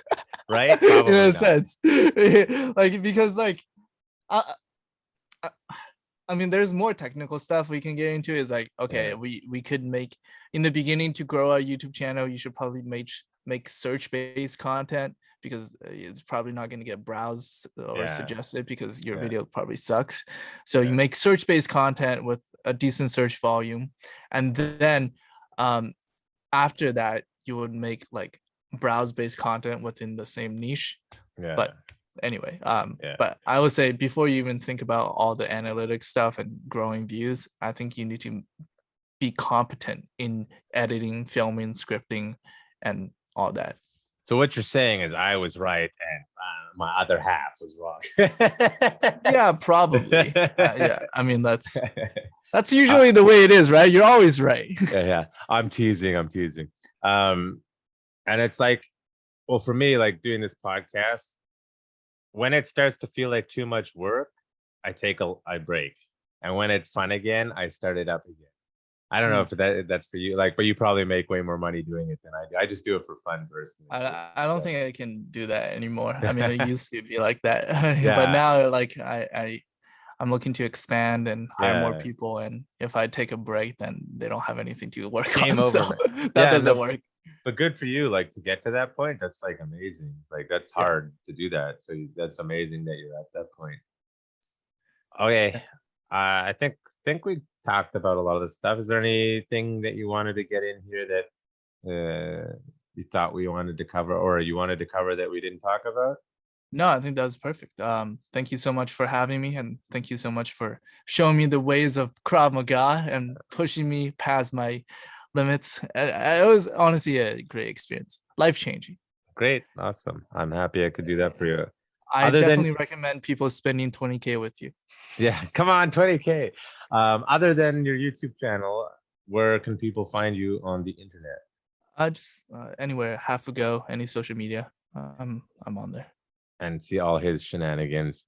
Thanks for coming on. And again, it was so much fun filming the boot camp, Krav Maga boot camp with you. Mhm.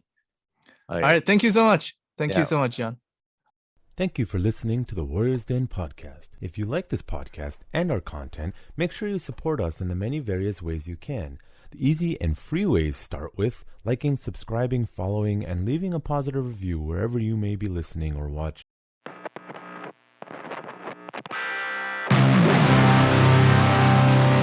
You're listening to The Warriors Day. Brought to you by Urban Tactics Krav Maga. Turning lambs into lions.